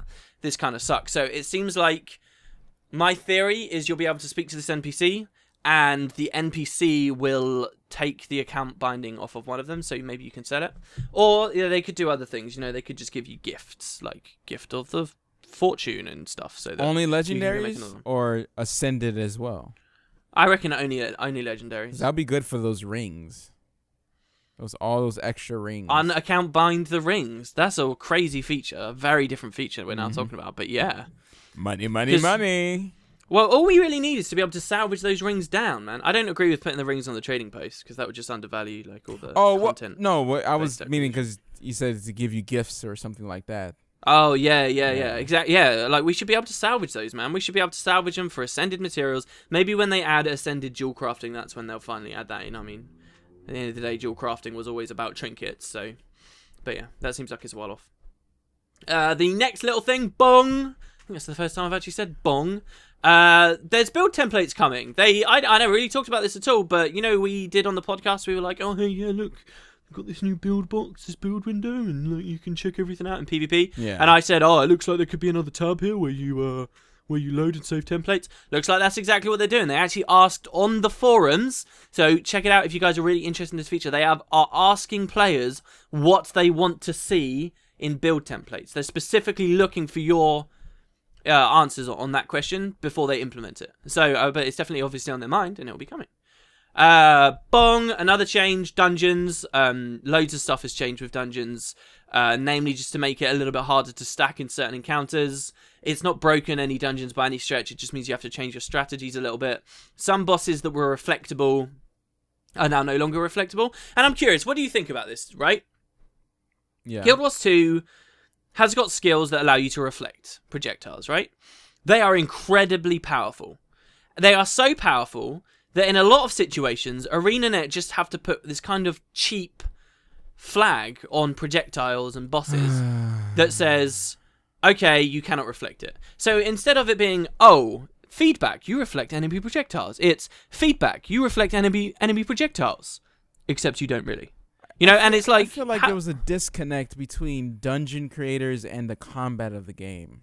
Like, right? It's the same thing as Defiance. Like... what is the point of having these skills if I can't use them? It's so annoying. And then it's too powerful. This, that, and then you end up doing really weird mechanics like stacking. Oh, let's stack in front of the so we can just keep buffing each other and killing the boss. It's really irked me, and that's why I haven't touched a dungeon in a while. I just rather just PvP go to World v World, because I can't stand these dungeons the way it's built like that. I'm not a fan. Well, I want to be able to use these skills. I want to. It seems like there's a big disconnect between the combat of the game and what it's trying to aim for and the dungeons and making it hard. Like, there's no Trinity, there's none of that. You can't CC the boss now. There's Defiance. Now you're not going to be able to reflect. It's weird. Sometimes you get one shot by bosses and it's just like, oh, revive. One shot, revive. One shot, revive. I don't know if I'm into this. You hit the nail on the head with, like, the guys who do the combat. I think most of the skill balance is done from a PvP mindset. Like, all of it is. I think 99% of it is. And what do you know? Over there is no Defiant that you have to worry about. Reflects are very balanced. How are Reflects balanced in PvP? Well, because people are not so stupid to keep attacking people who are reflecting. You know, if someone reflects your kill shot, that's your bad. You know, people learn, like, Reflects are balanced. But you shoehorn all this stuff into PvE and... not just dungeons, big open world stuff too, where, you know, oh, this boss has 60 stacks of Defiant on him. That's fun. Yeah, I just CC'd him. I did 1/60th of a full CC that might end up being like a quarter of a second days. Good job. You know, that's really bad. But on the reflect topic, it just seems weird to me that it's like, okay, it reflects stuff, but it doesn't really, and you're never quite gonna know. I feel like they should just have a universal rule, like, if you don't want bosses being reflected because it's too powerful, then that should just be a thing. It should be reflect skills, and Guild Wars 2 work on everything except bosses. Like, I was talking to someone the other day who mentioned the fact that in World of Warcraft, if it's a boss, you cannot fear it. You know, that's just a fact. That's because it would be OP on a boss. And Guild Wars 2 tried to avoid that by doing, like, Defiant, and it's all, there's just a disconnect, you know? Every time there's a change like this where they're like, okay, we're changing reflects again, we're culling them down again. It just seems to me like this is just a weird patchwork they're putting through, and they really need to just sit down and be like, look, what are we doing here? Just rework everything. Bosses can't be reflected, trash mobs can. Yeah, okay, cool. All right, we'll do it. And that's going to throw stuff out of the way. You have to then look through your dungeons. Yes, you do. You have to make sure that certain things don't get changed. Like, some bosses have been designed to be reflected, and you leave those as they are. And you have in their little flavor text underneath, instead of it just saying final boss, like the guy at, you know, the entrance to COE, you have it actually says, oh, you can reflect this dude, so try that, you know.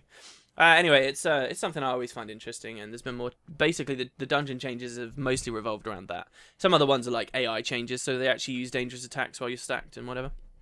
But yeah. What was the last thing? So also bong. This is like a classic bong. I think you would appreciate this one. Bong. So what day is it today that we're recording this? Friday. Friday.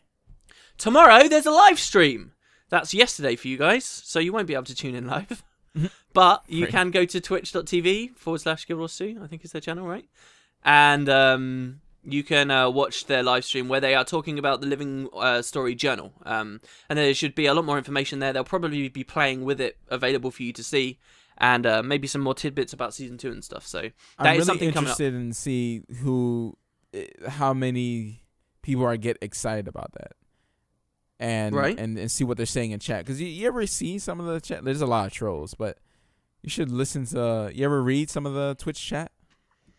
Not really, no. No? I actually don't watch many of the live streams live, just because I'm a bit too scatterbrained. Yeah, sometimes I pop in every once in a while.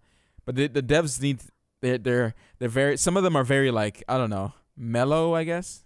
Or just a little bit scared to be on camera. I do like that they actually have their devs, though.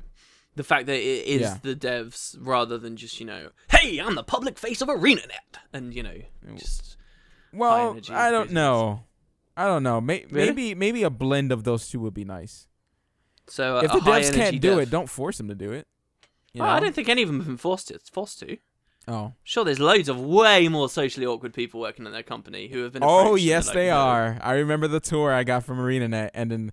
Oh, don't badmouth them. What is this? What do you mean? Not every time. It's ArenaNet. They're so socially awkward, man.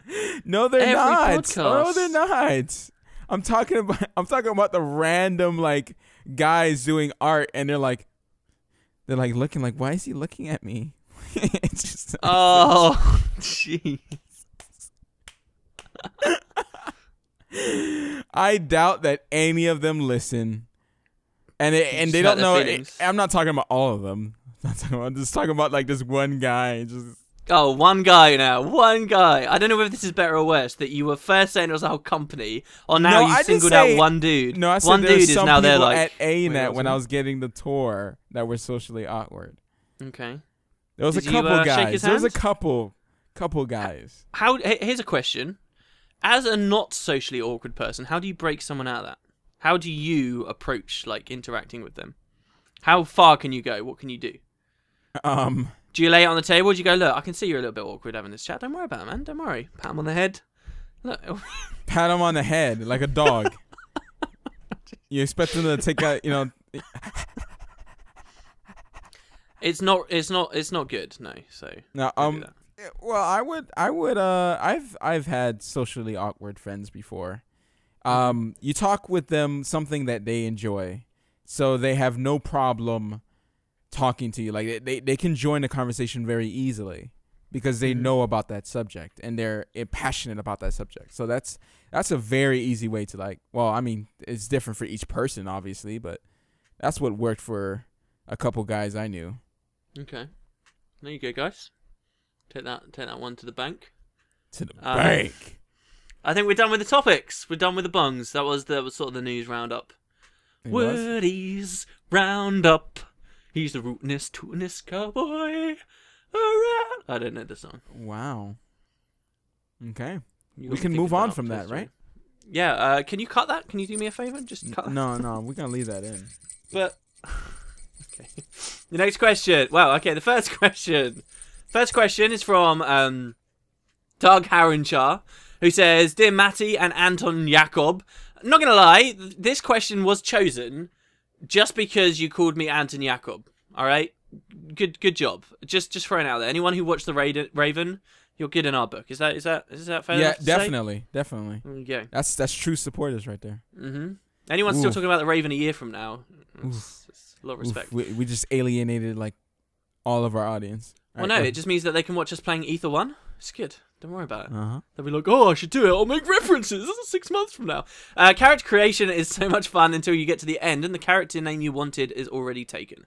What are some names you would have if there were no limits on what you could choose?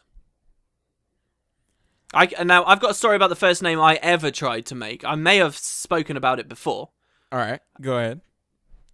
So the moment the servers went live, I nabbed a bunch of names that, well, I already had some reserved from Guild Wars 1.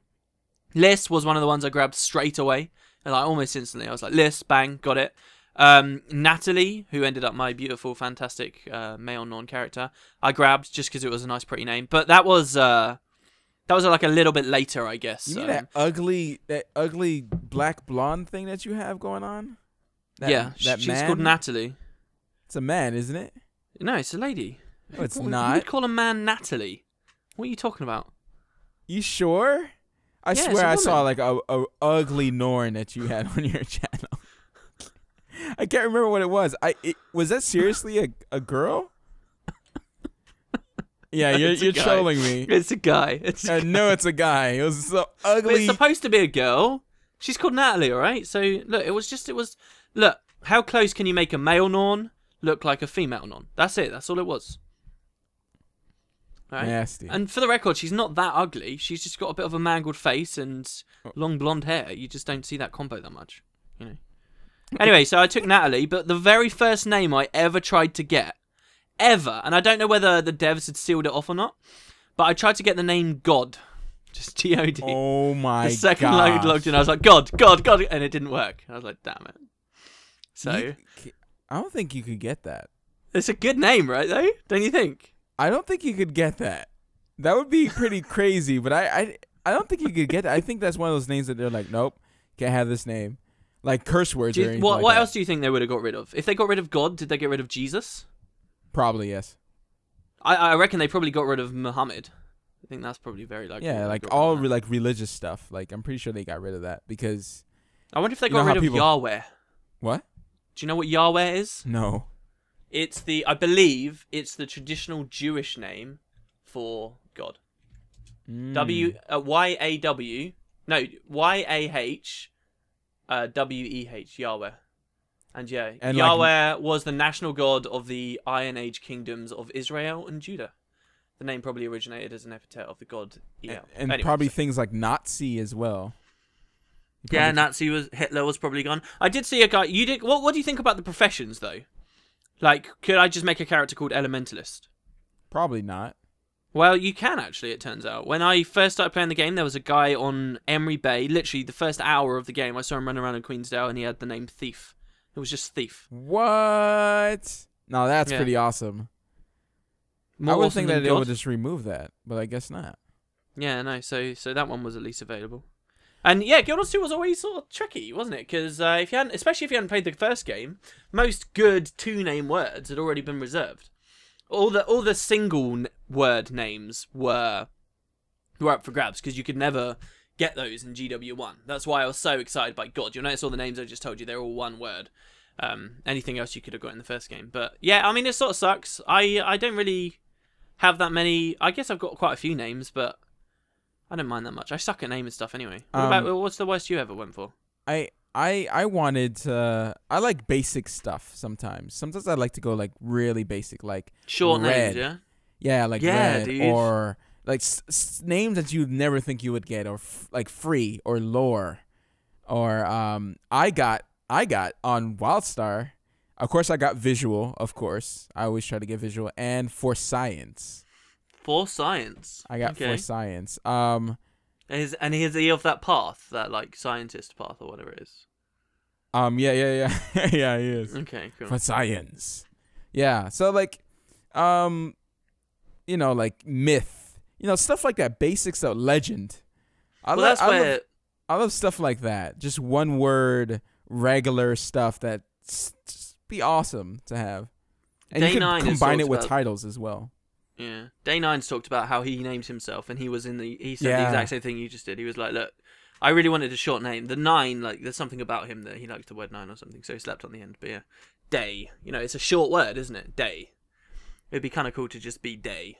Yeah. So, all right. Well, moving on. The next question is from Mum Yu, who also has a short name. Says, Wildstar has an achievement feature similar to EverQuest, where a person gets a hard achievement or finds a very rare weapon for the first time in the server, and a server-wide message says this player got this achievement. I miss stuff like that, and I'm happy that Wildstar did not forget to add it. Do you think that things like that are missing from Guild Wars 2? I think they are, absolutely. First game had every time someone won, like the Heroes Ascent, like the big tournament, and the messages came out far too frequently for people to care after a while, but it broadcast to everyone on the entire game. This team has just won the mega tournament. That was cool. If you got the greatest, well, many achievements. In fact, was it just any title? Whenever you maxed a title track, I think in Guild Wars 1, it would broadcast it to everyone if you're in a town. And then, so what would happen in that game is when you got the final one, Gold Walking Amongst Mere Mortals, you'd get all these whispers from people saying, "Hey, grats, man! Hey, awesome!" That was cool. There's none of that in Guild Wars 2. That happened in MapleStory a lot. MapleStory, there was like when people reach 200 level 200, which was this big thing because you would have to grind. I mean, a lot to get there. And I've always made multiple characters in going to get that 200 thing, and I always end up going I reached to 180. I'll go play another character real quick, a new character, because the new characters come out like all the time in MapleStory.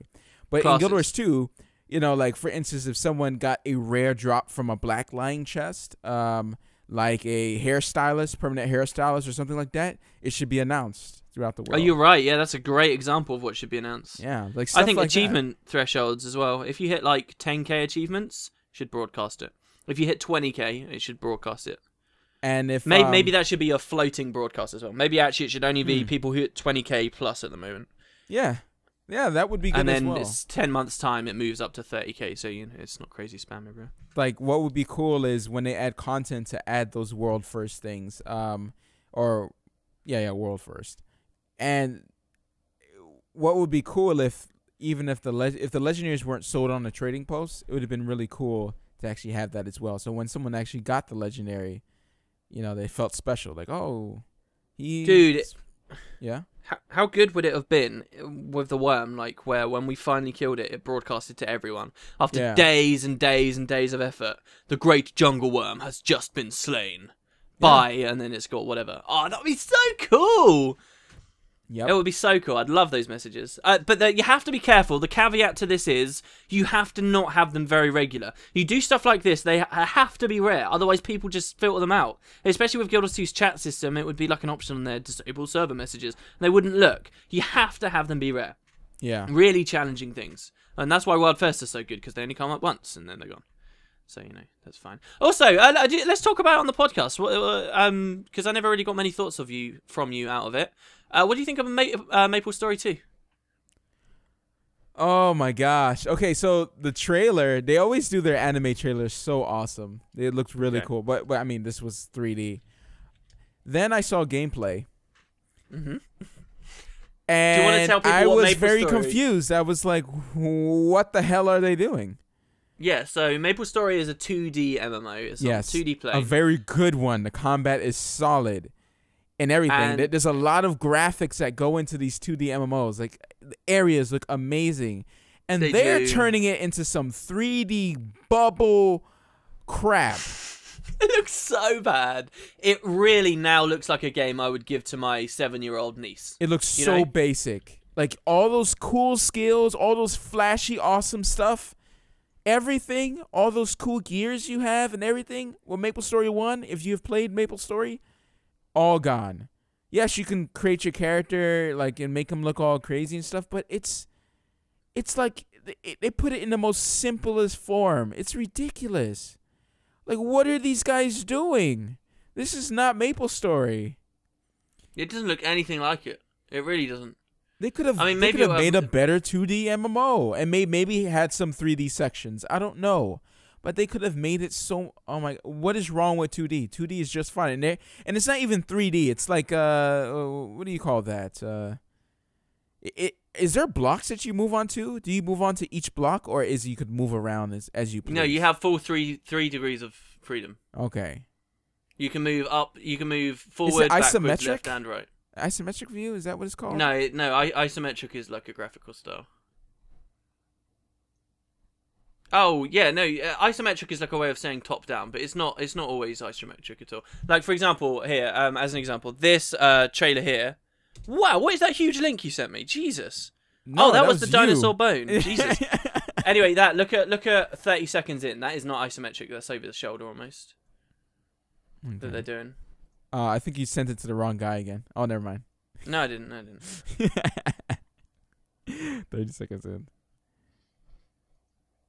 Yeah, you see. Yeah, no, yeah, it's over. That is. It's like Transistor, is what I'm saying. Well, as you watch the trailer, I don't think you can say this is a purely isometric game. I really don't think you can. Okay. Well, yeah. But still, basically what it's done is it's just destroyed what was cool about Maple Story. What I loved about Maple Story was the art and the backgrounds. Yeah. Yeah, you could turn the camera. Okay, all right. Forget what I said. I'm stupid. But yeah, what I like though is that it's kind of the mini games and stuff. I like stuff in MMOs that are not about like it's not all about combat. It's like an overall game. Like combat is just a piece of the pie. Mm-hmm. It's not part of the everything. That's really important to point out too. People forget that. Yeah, I mean because some people they only play the game for the combat. And what I think in an MMO, if you're gonna be playing that one game for a very long time, for years and years to come, it has to be more than just one type of content. It can't be all revolving around combat because eventually that gets kind of tiring and you don't feel like doing that. You want to sit back and just chill and fish or, you know, go on an adventure on your boat like in ArchAge. Like and that's what appeals to me. I'm like, what? Like people are telling me like, oh, you should try ArchAge. And I was looking it up and it's just like, wow, this is really cool. You know, I don't find that boring. I find that really interesting to explore the world and go on your ship with a couple friends and just talk. And I think it's it adds more social stuff. It adds more everything. I remember in RuneScape when you're venturing out and trying to get your crafting up and trying to fish at this watering hole or harpoon some sharks to go on this adventure to defeat this dragon king thing to get a dragon helm drop. You know, like that was really cool, and people would sit there and talk and like, oh yeah, so what's up? Yeah, oh yeah, I'm going on doing this, I'm doing that. Oh, you suck. Oh, you need to do this or blah blah blah. Like it's good conversation. I like that type of stuff.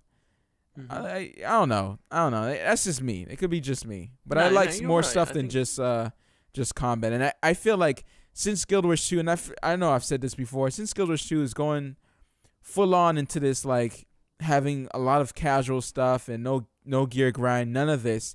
There needs to be more stuff like that to the game. That is absolutely just not just about combat. Yeah, you know, a home instance jumping puzzle thing. I don't know. I'm taking ideas from Wildstar now. Taking ideas from, because Wildstar is just doing stuff. It's just like, oh, this is really cool. It seems like they were talking to ANET. Like, yeah, that's a good idea. Yeah, we should add that into our game. Each other, apparently. They have. It's a sister studio. Yeah. They're basically like Guild Wars 2 tweeted out their Wildstar like a couple times. Like, oh, go try Wildstar. Yeah, go try Wildstar. That subscription MMO. So when a month passes by, when a month passes by, when our season 2 patch is gonna be released, you could come back to Guild Wars 2. yeah. So you'd have to pay that $15 fee. But all right. I mentioned this in my video. You haven't watched my new video yet, right? Because I just released it. No, you just woke up. I have not. So I mentioned, and I need to read the comments to see what people said. 200 gems is the same price as the VIP access for China. Do you think that was deliberate? Wow, I did not realize that. That's pretty interesting. It's interesting. Do you think that the Chinese will have to pay both? Probably. Pay both, probably, or probably not. Probably they could add that to the subscription model. But it might be weird because this is every 2 weeks, is it not? Not every month. Unless they're changing up the living story. No, it's every 2 weeks. That's what I said on the post, at least. And there it is. So people coming into the game, if they want to play Living Story, they're gonna have to pay a big fee, or they can buy like a season pack, right? Wait, like you were saying Dog before. Was on The Price is Right. Mm-hmm. So this is basically expansions. Right? If they bundle it up in the gem store, for new players, it's basically it's gonna cost about as much as an expansion, and depending on how much episodes. Well, just because you put a price on it, I don't think that makes it an expansion. But you know what they say. And the price is only on. Oh, I prefer the Living Story strategy, Colin. I know. We talked about that. Yeah, it's basically a few months. This is what they said. A few months of Living Story is basically like an expansion. Well, anything they put in the game that expands the game by whatever. But except this one has a price tag, so basically, it's an expansion. But it doesn't even have a normal price tag. It has it's completely for free if you play it when it comes out. But I'm talking about for new players, bro. I'm talking about for the new ones. I said new players. That's such a weird way. I think that is so far removed. I like from to think what I about think of when I say all expansion. angles. I like to get up in that. There's so many things you have to like shove to the side to be able to call that an expansion. So many things. No, it's not, dude. New people come into the dude. If you come, this game is gonna last a while, right? It's not gonna just die off. Well, I hope not. Jesus. All right. So years down the road, if someone buys this game, they're gonna have like I don't know, like a couple $100. Maybe not a couple $100. Maybe I'm overdoing it, but like maybe $100. Or just gold. Or they farm gold. Yeah, new player coming to the game. They don't know how to make gold. They don't know anything about the game. They just know because some idiot YouTuber with a beanie on his head said, "Oh, the game is good, so go buy it." So he goes in. Yeah, and then but you got to remember, they're not going to want to do all the Living World stuff instantly. It's not like there's nothing else in Guild Wars 2. Mm-hmm. They'd at least I'm not be arguing the a fact. I'm just saying it story. feels kind of like an expansion. Yeah. I was going to ask you something a second ago as well. but I've forgotten it. So. Are we? We're on questions, aren't we? Yeah, we are. We are. Oh, jeez. We just went off topic. All right. So the next question is from Mega17, who says, "WP, how about a stat cap title like Master Berserker for your fully stacked Berserk gear?" Pardon me if that's the wrong stat. I don't think that would be smart for them to do. Like, I can see why people would want it. I can see why someone who like me who did all of that would want it. I want something to show. You know, I can't ping Ascended gear and even show that the slots are in there. I can't do it.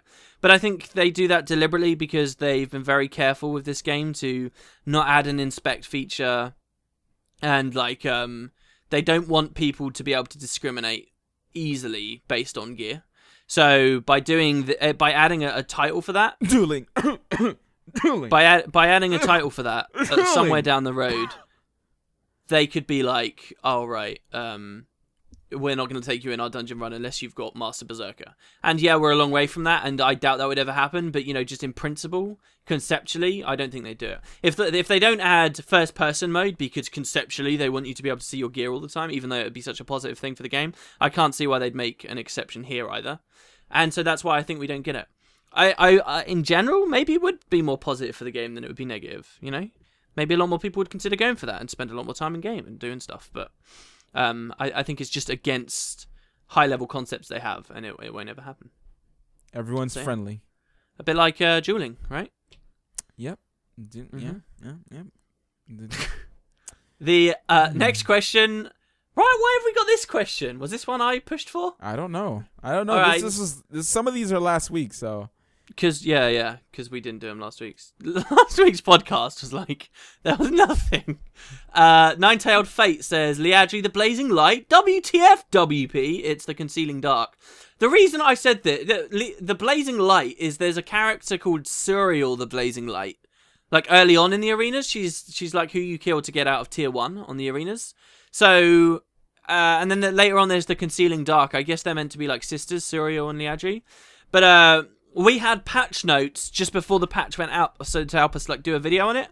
And in those notes, they had incorrectly called Liadri the Blazing Light, and it had been a year since the content was out, so that's news was stuck in my head, and that's why I said Liadri the Blazing Light.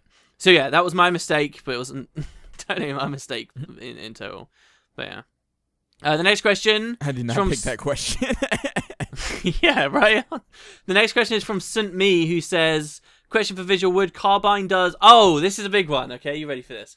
Carbine does 80 pages of patch notes, updates, every month for Wildstar, and they said they keep doing it at launch. ANET does barely 10 pages every 2 weeks, and many of the staff is gem store updates. Do you think sub fee is a bad idea, given the other facts similar to that? Please discuss it.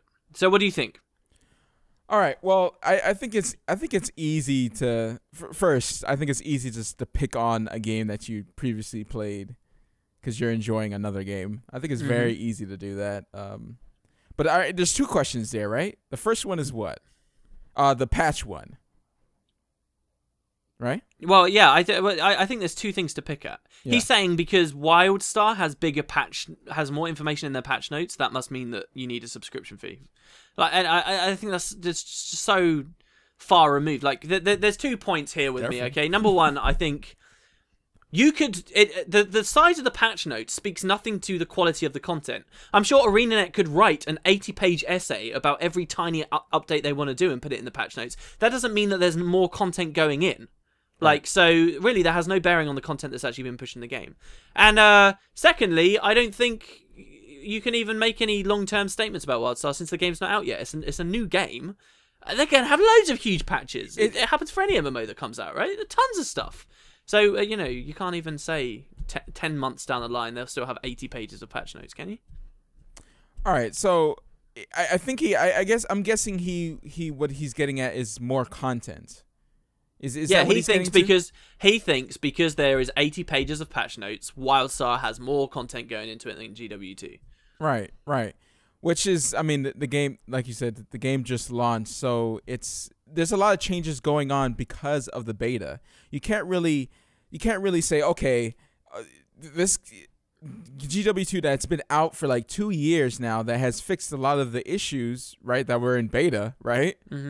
Because there was a lot of bugs, there was a lot of things to change. in Wildstar was in winter beta, when closed beta. All those patch notes are big, yes, because they're changing a lot of things. Closed beta was totally different than the game that was released. Why? Because of player feedback and all that. So they end up changing a lot of stuff. You used to have mob tagging, where you couldn't hit another mob that another player. You had to last hit or whatever. Yeah, and I'm like, that is some stupid stuff. I'm like, they need to change that. They changed a lot of the game. They changed the mechanics for classes. They changed the way the quests were done. They made it less tedious for the quest. They added in some really good stuff, some events, a lot of stuff. I mean, and it's the beginning of the game. Of course, there's gonna be a lot of changes. That's why they have 80 pages of patch notes. It's you have to wait a year. Wait a year. One really valid thing that I think he might have a point about one thing, and that is that Carbine could be, and yes, it's obscure right now because there's more stuff changing with the game, but Carbine could be more transparent with the changes that they're putting in the game than ArenaNet are. And, that's a valid point. If ArenaNet puts out an update of the exact same size as Carbine, yet Carbine gives us 80 pages of information while ArenaNet gives us 2, then you can say, what's wrong? Carbine, they're doing a better thing there. Maybe they need to have a more consolidated version so that people can just get to the good stuff, but laying all that information out there, I don't think it's that bad, right? I mean, people want as much transparency as possible. Exactly, and that's what I was going to get to, is because ArenaNet tends to make changes and don't say anything about it. Yeah, like all the changes to the dungeons, all of them that I talked about earlier, none of them were in the patch notes. None of them at all. Yep. And is that laziness, or is that deliberately hiding things, or is that just a mistake? It's up to you to choose which one it is. I think it's probably a mix of a mistake and I don't know. Maybe it's just a mistake. I don't want to say that they're lazy or that they're trying to be deceitful. But the thing is, there have been a lot of changes to dungeons over the years that they've never mentioned anything about. Yeah. So I don't know. I can see why people would be skeptical. Definitely.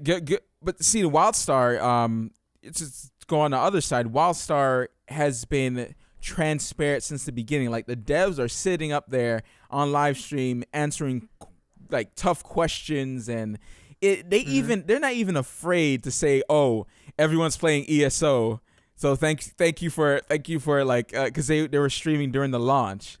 They mention other games. They don't care. They seem so transparent in other way, and of course you're gonna have huge notes because they want to tell their community everything, because that's what they do. They're really good. They're really good at that. That's their marketing campaign. All of the devs that are listening, they want to be as transparent as possible.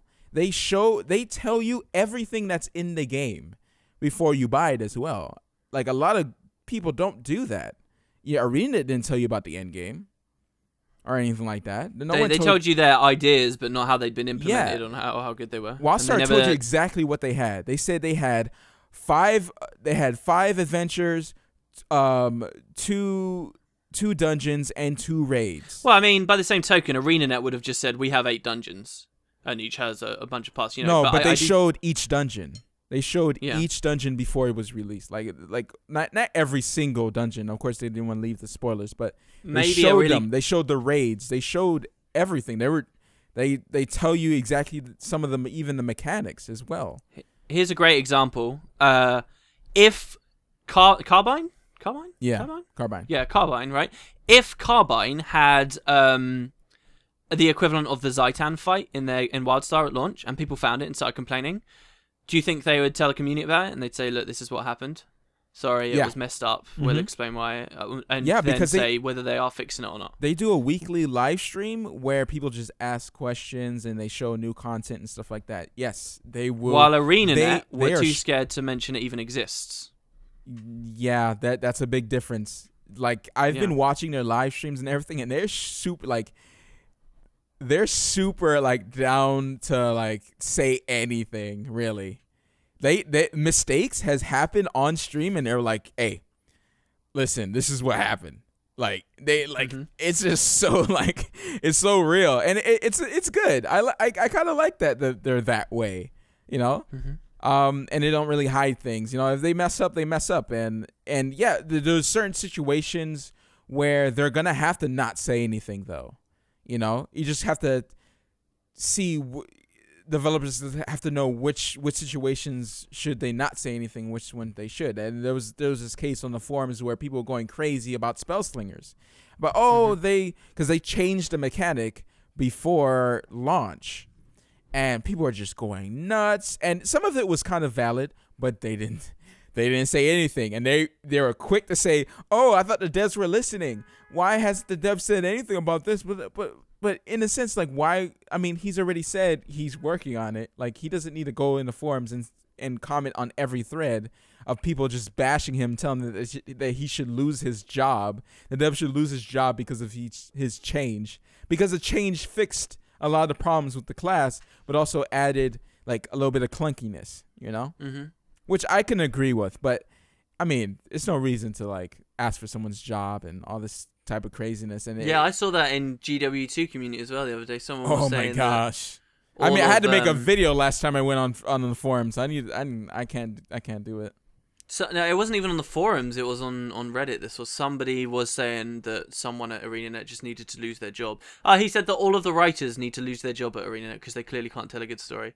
Like, and it was a full on, hey, this is seriously why I think these people should be fired. And it's like, come on, wow. You might not enjoy it. And I agreed with a lot of what he was saying, honestly, about the quality of the story. But, you know, to go that far is like pretty crazy. I think people can improve. I mean, I'm a believer on that.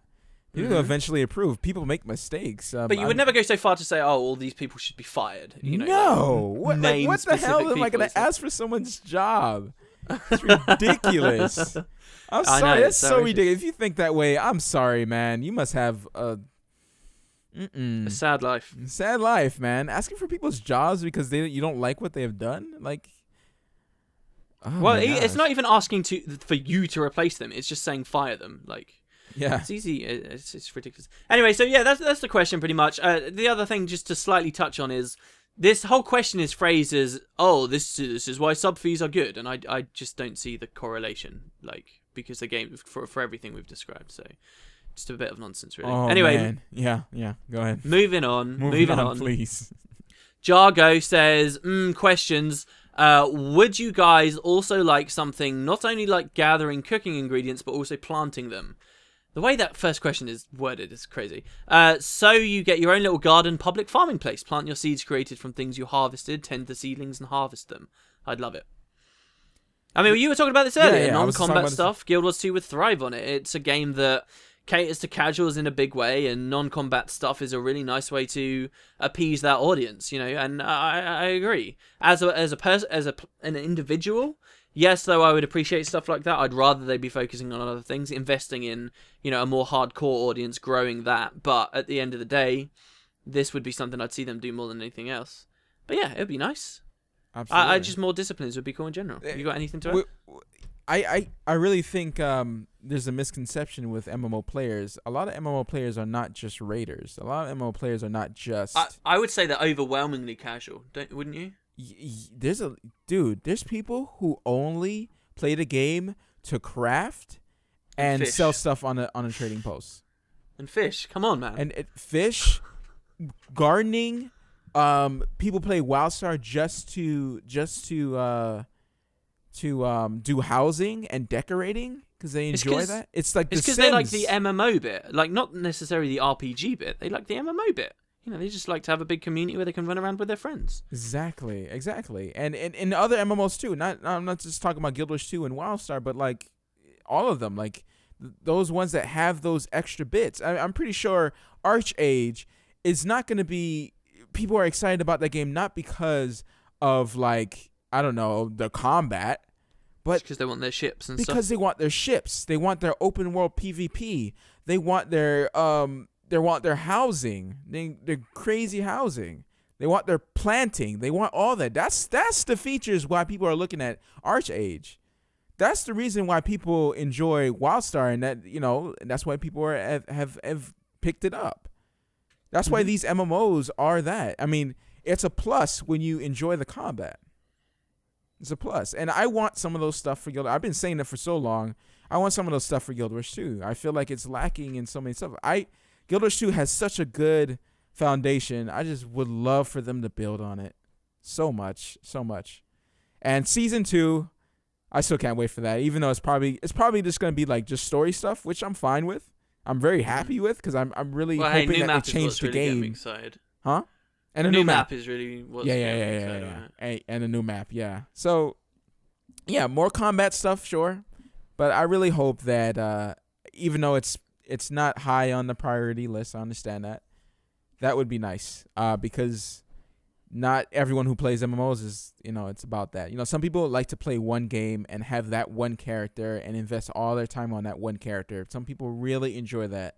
Those are the people who enjoy MMOs. And that would be real nice to have to socialize. Yeah. The next question is from Denote, who says, "Hello, Woody Matt Moth. How do you style your characters? Are you the type to wear whatever you want because you like it even though you look like hundreds of others, such as human tier 3 underboob? Or, wait, is that human? Or maybe equip something that's hideously ugly just because it's rare and prestigious? I'm totally the latter. I mean, I've experimented some stuff. Earlier this week, I did genuinely, I'm not ashamed to say this, I tried to make a female human character, my Mesmer. I turned it from a man to a woman a while ago. I tried to find the outfit that would make her look most naked, but still be fully armored, like absolute most naked. Well, so hiding good dyes as well. Well, it was hiding heads, shoulders, and gloves, I think is the other one you can hide.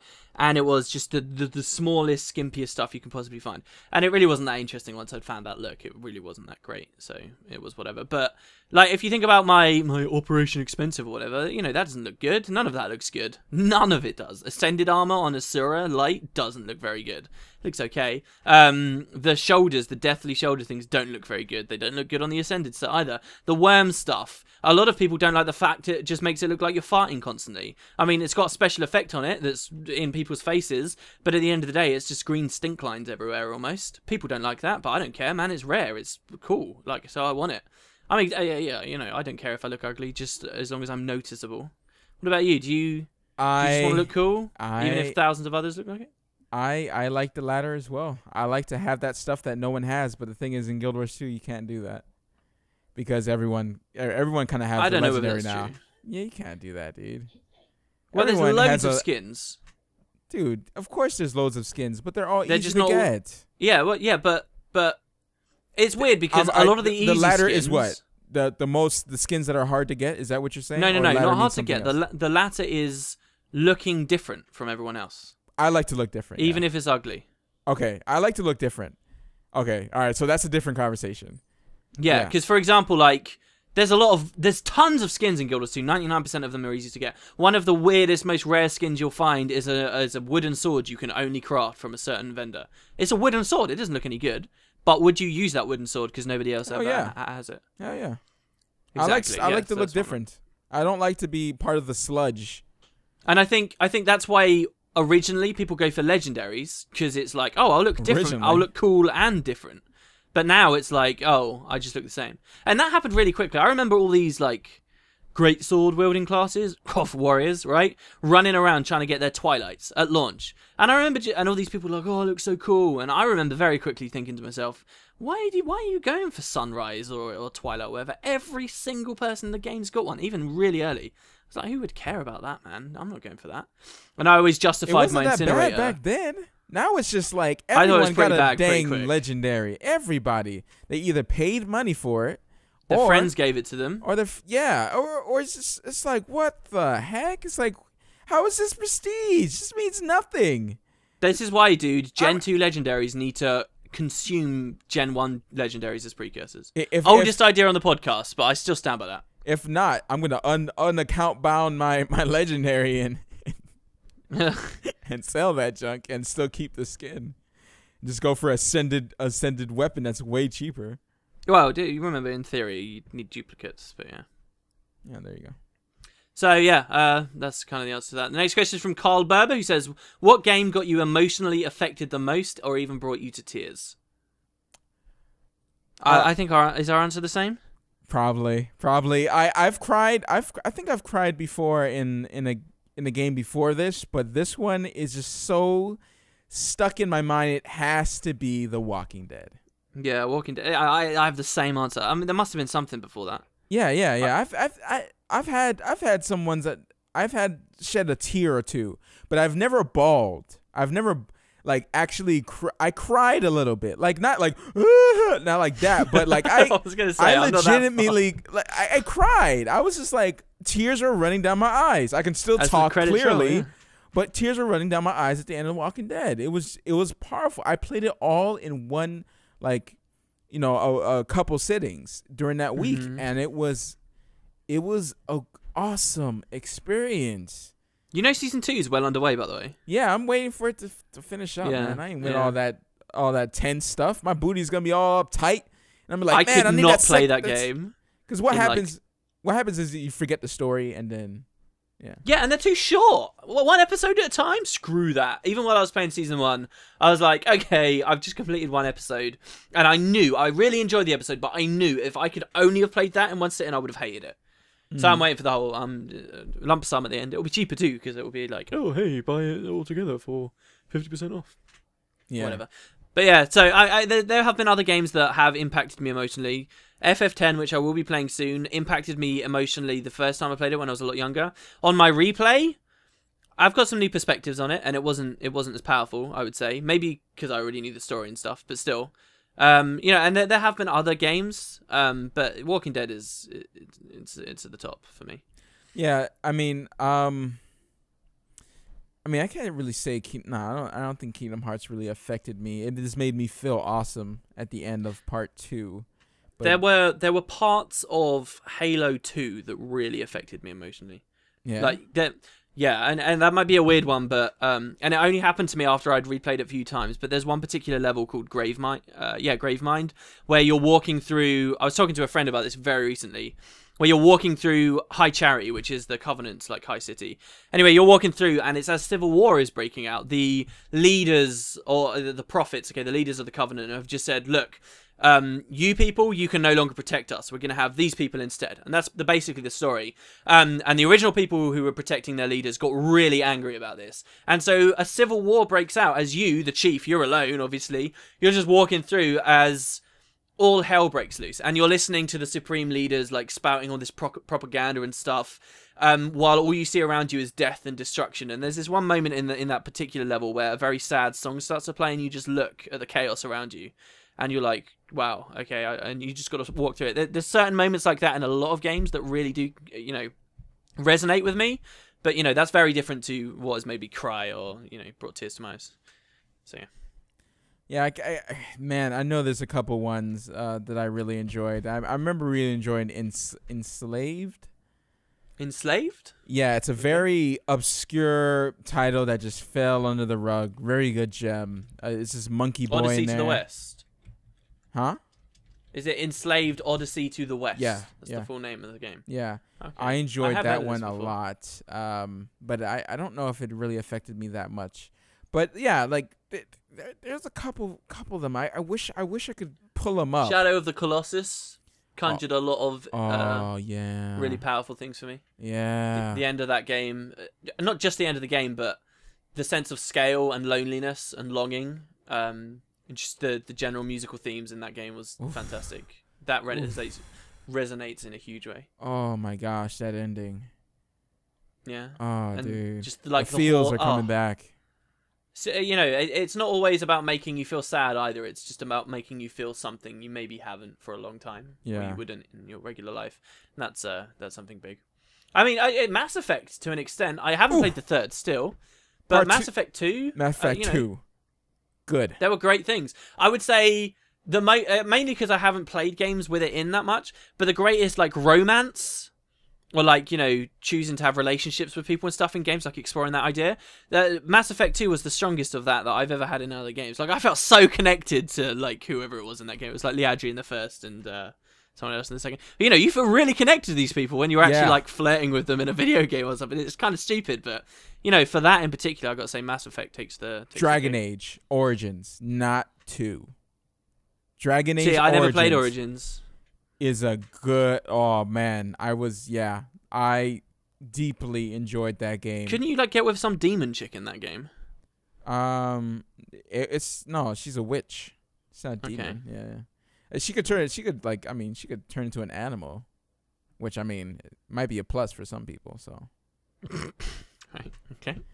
It's just so weird that that like every Bioware game you have to have sex with somebody. It's like, okay. Well, don't you have the option of just like giving everyone the cold shoulder? Yeah. You don't have But to. that just makes them want you more. Now yeah, you're but all, like if distant. you want to know about their story, you have like you end up having sex with them. Like it's just like that's just the way it is. You know.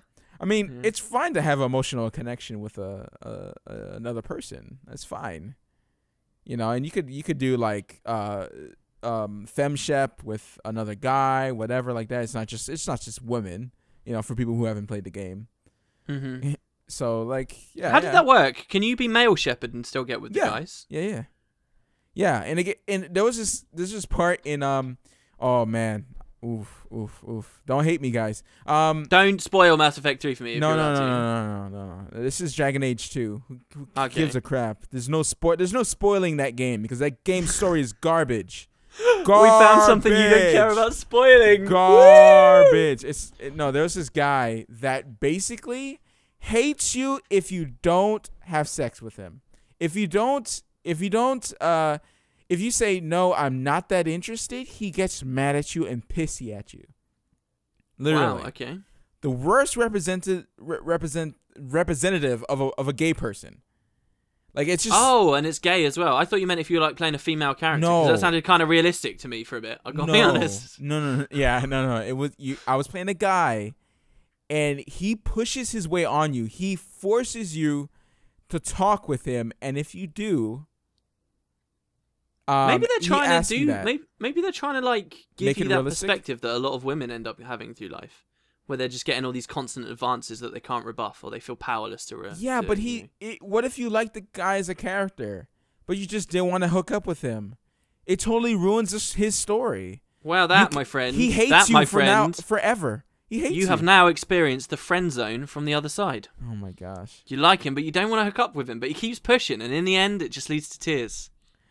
And you know, if you don't, the thing that really hurts is when because you distance yourself away from this guy, you stop talking with him because you know he's just an awkward character now because he's just mad at you. He's mad at you. At the end, it messes up the ending a little bit for like the last boss thing. You know, Wow. like he ends up like doing something, and it's really just upsetting. Does he kill himself? Just like, let me not spoil. Okay. Oh, no, you didn't. No, you are not saying another word. No, you didn't. What? You don't know what game I'm talking about. I'm not. You might have been talking about Mass Effect 3, and that worries me. All right, we're moving on. The next question and last question is from Emma S, who says, Matt and UUP, I have a question. What are your thoughts of people charging to ferry people to desirable instances in the game? For example, I'm seeing people ferry to a gold instance of the boss Blitz. 50 silver up front or kick. Now I understand the question. I never read this second line here when we picked the question. Yeah, I was just like, what do you mean? Like, this is not Guild Wars 2 where you can just like run through an area. Like, what the heck is this? And then now I understand. I'd love it if running came back. She's talking about when someone gets to the final boss in Ara or, you know, any dungeon and says, oh, we're at the final boss is, 10 Gs or whatever. Yeah, but there's another thing. The reason what I thought they were talking about that I thought was kind of interesting is going on with this game now is there are multiple personal story farms popping up. And so you can charge people for a ferry into that step of the personal story because you presumably already completed it on your main. And so, yeah, it's becoming a little bit more prominent. I hope that doesn't incite ArenaNet to just, flat out nuke down all personal story drops and stuff. That would really suck. But, so that has been popping up a bit more. And I guess, yeah, money is exchanging hands. I mean, people proved that this was an effective concept when people started running Ara. So, well, eventually it's going to sneak through other things. Big instances. I think you'd be a bit of a fool to pay that money to get into a gold boss blitz. But if people have got the money and they want to spend the money, then let them spend the money. And there you go. That's the questions complete. We're really in a groove here. 2 hours, 30 minutes. It's good, isn't it? I don't know why it's always 2 hours and 30 minutes. Why is it always 2 hours and 30 minutes? I know, but I'm like that when I record my own videos as well. I never set myself a limit. I'm like, I will talk until I have nothing left to say, and it's nearly always a 20 or 30 minute video. It's like a 30-minute video if I haven't done a video for a while, and it's a 20-minute video if I've been doing them daily. It's weird. It's like just an internal clock, and somehow I've regulated myself to 20 minutes of video. Yeah, and I guess me and you, we feel like we have stuff to talk about for about 2.5 hours a week, and then we're done. Imagine if we had other games to talk about. Well, I guess we've got 2 now. Even now, we're talking about Wildstar and Guild Wars 2, and it's still around the same length. I guess I'll be. I don't know if I'll be playing it for like the entirety of my life, but I mean, right now I'm enjoying it. So I guess I could talk a little bit of that, and then you could talk about a little bit of. I should start Final playing Fantasy X. Nah, that's not that because I'll be recording that and moving on. I should start playing Wildstar. Or you should. I don't know. You should try it out so you can say if you hate it or not. I reckon I'd really like it if I played it. That's the thing. I think I'd really like it, but I don't want to then get complete tunnel vision and forget about everything else. Do you know what I mean? Like that, because that's the kind of person I am. It's just limitless. So yeah, that's why sometimes you just don't talk to me for like weeks and weeks and weeks. No, what are you talking about? Hey, dude, this podcast, we share personal stuff, man. I'm just putting it out there, son. I'm just cleaning the dirty laundry right now, son. No, look, it's like 2 days I don't talk to you, and you get very upset. Listen, don't put me so needy, don't man. put me in this category of like, oh, you're not talking to me. That's what you just said. Hey, listen. I'm gonna edit that in. Weeks, yeah. Weeks. What do you think genuinely the longest we've gone without talking has been? It's probably been about 2 weeks. No, we always record the podcast now, so we have to talk to each other, huh? Who wanted to blow it off earlier though and play Ether 1 with me? What do you mean? We're gonna play now after. Do you want to play some Ether 1? I'm still down. It might be pretty late actually. Oh no, come on, at least one episode. Oh, we could do one episode. Otherwise we'll forget one. Alright, okay, so this Since you're asking me, sure, I'll do it. Okay. Oh my goodness. Alright, anyways. Thanks for watching. Anyway, guys, thank you for watching and stay visual. Real luck has no panties. Why did we do that? How did we go to like... I don't know. I don't know.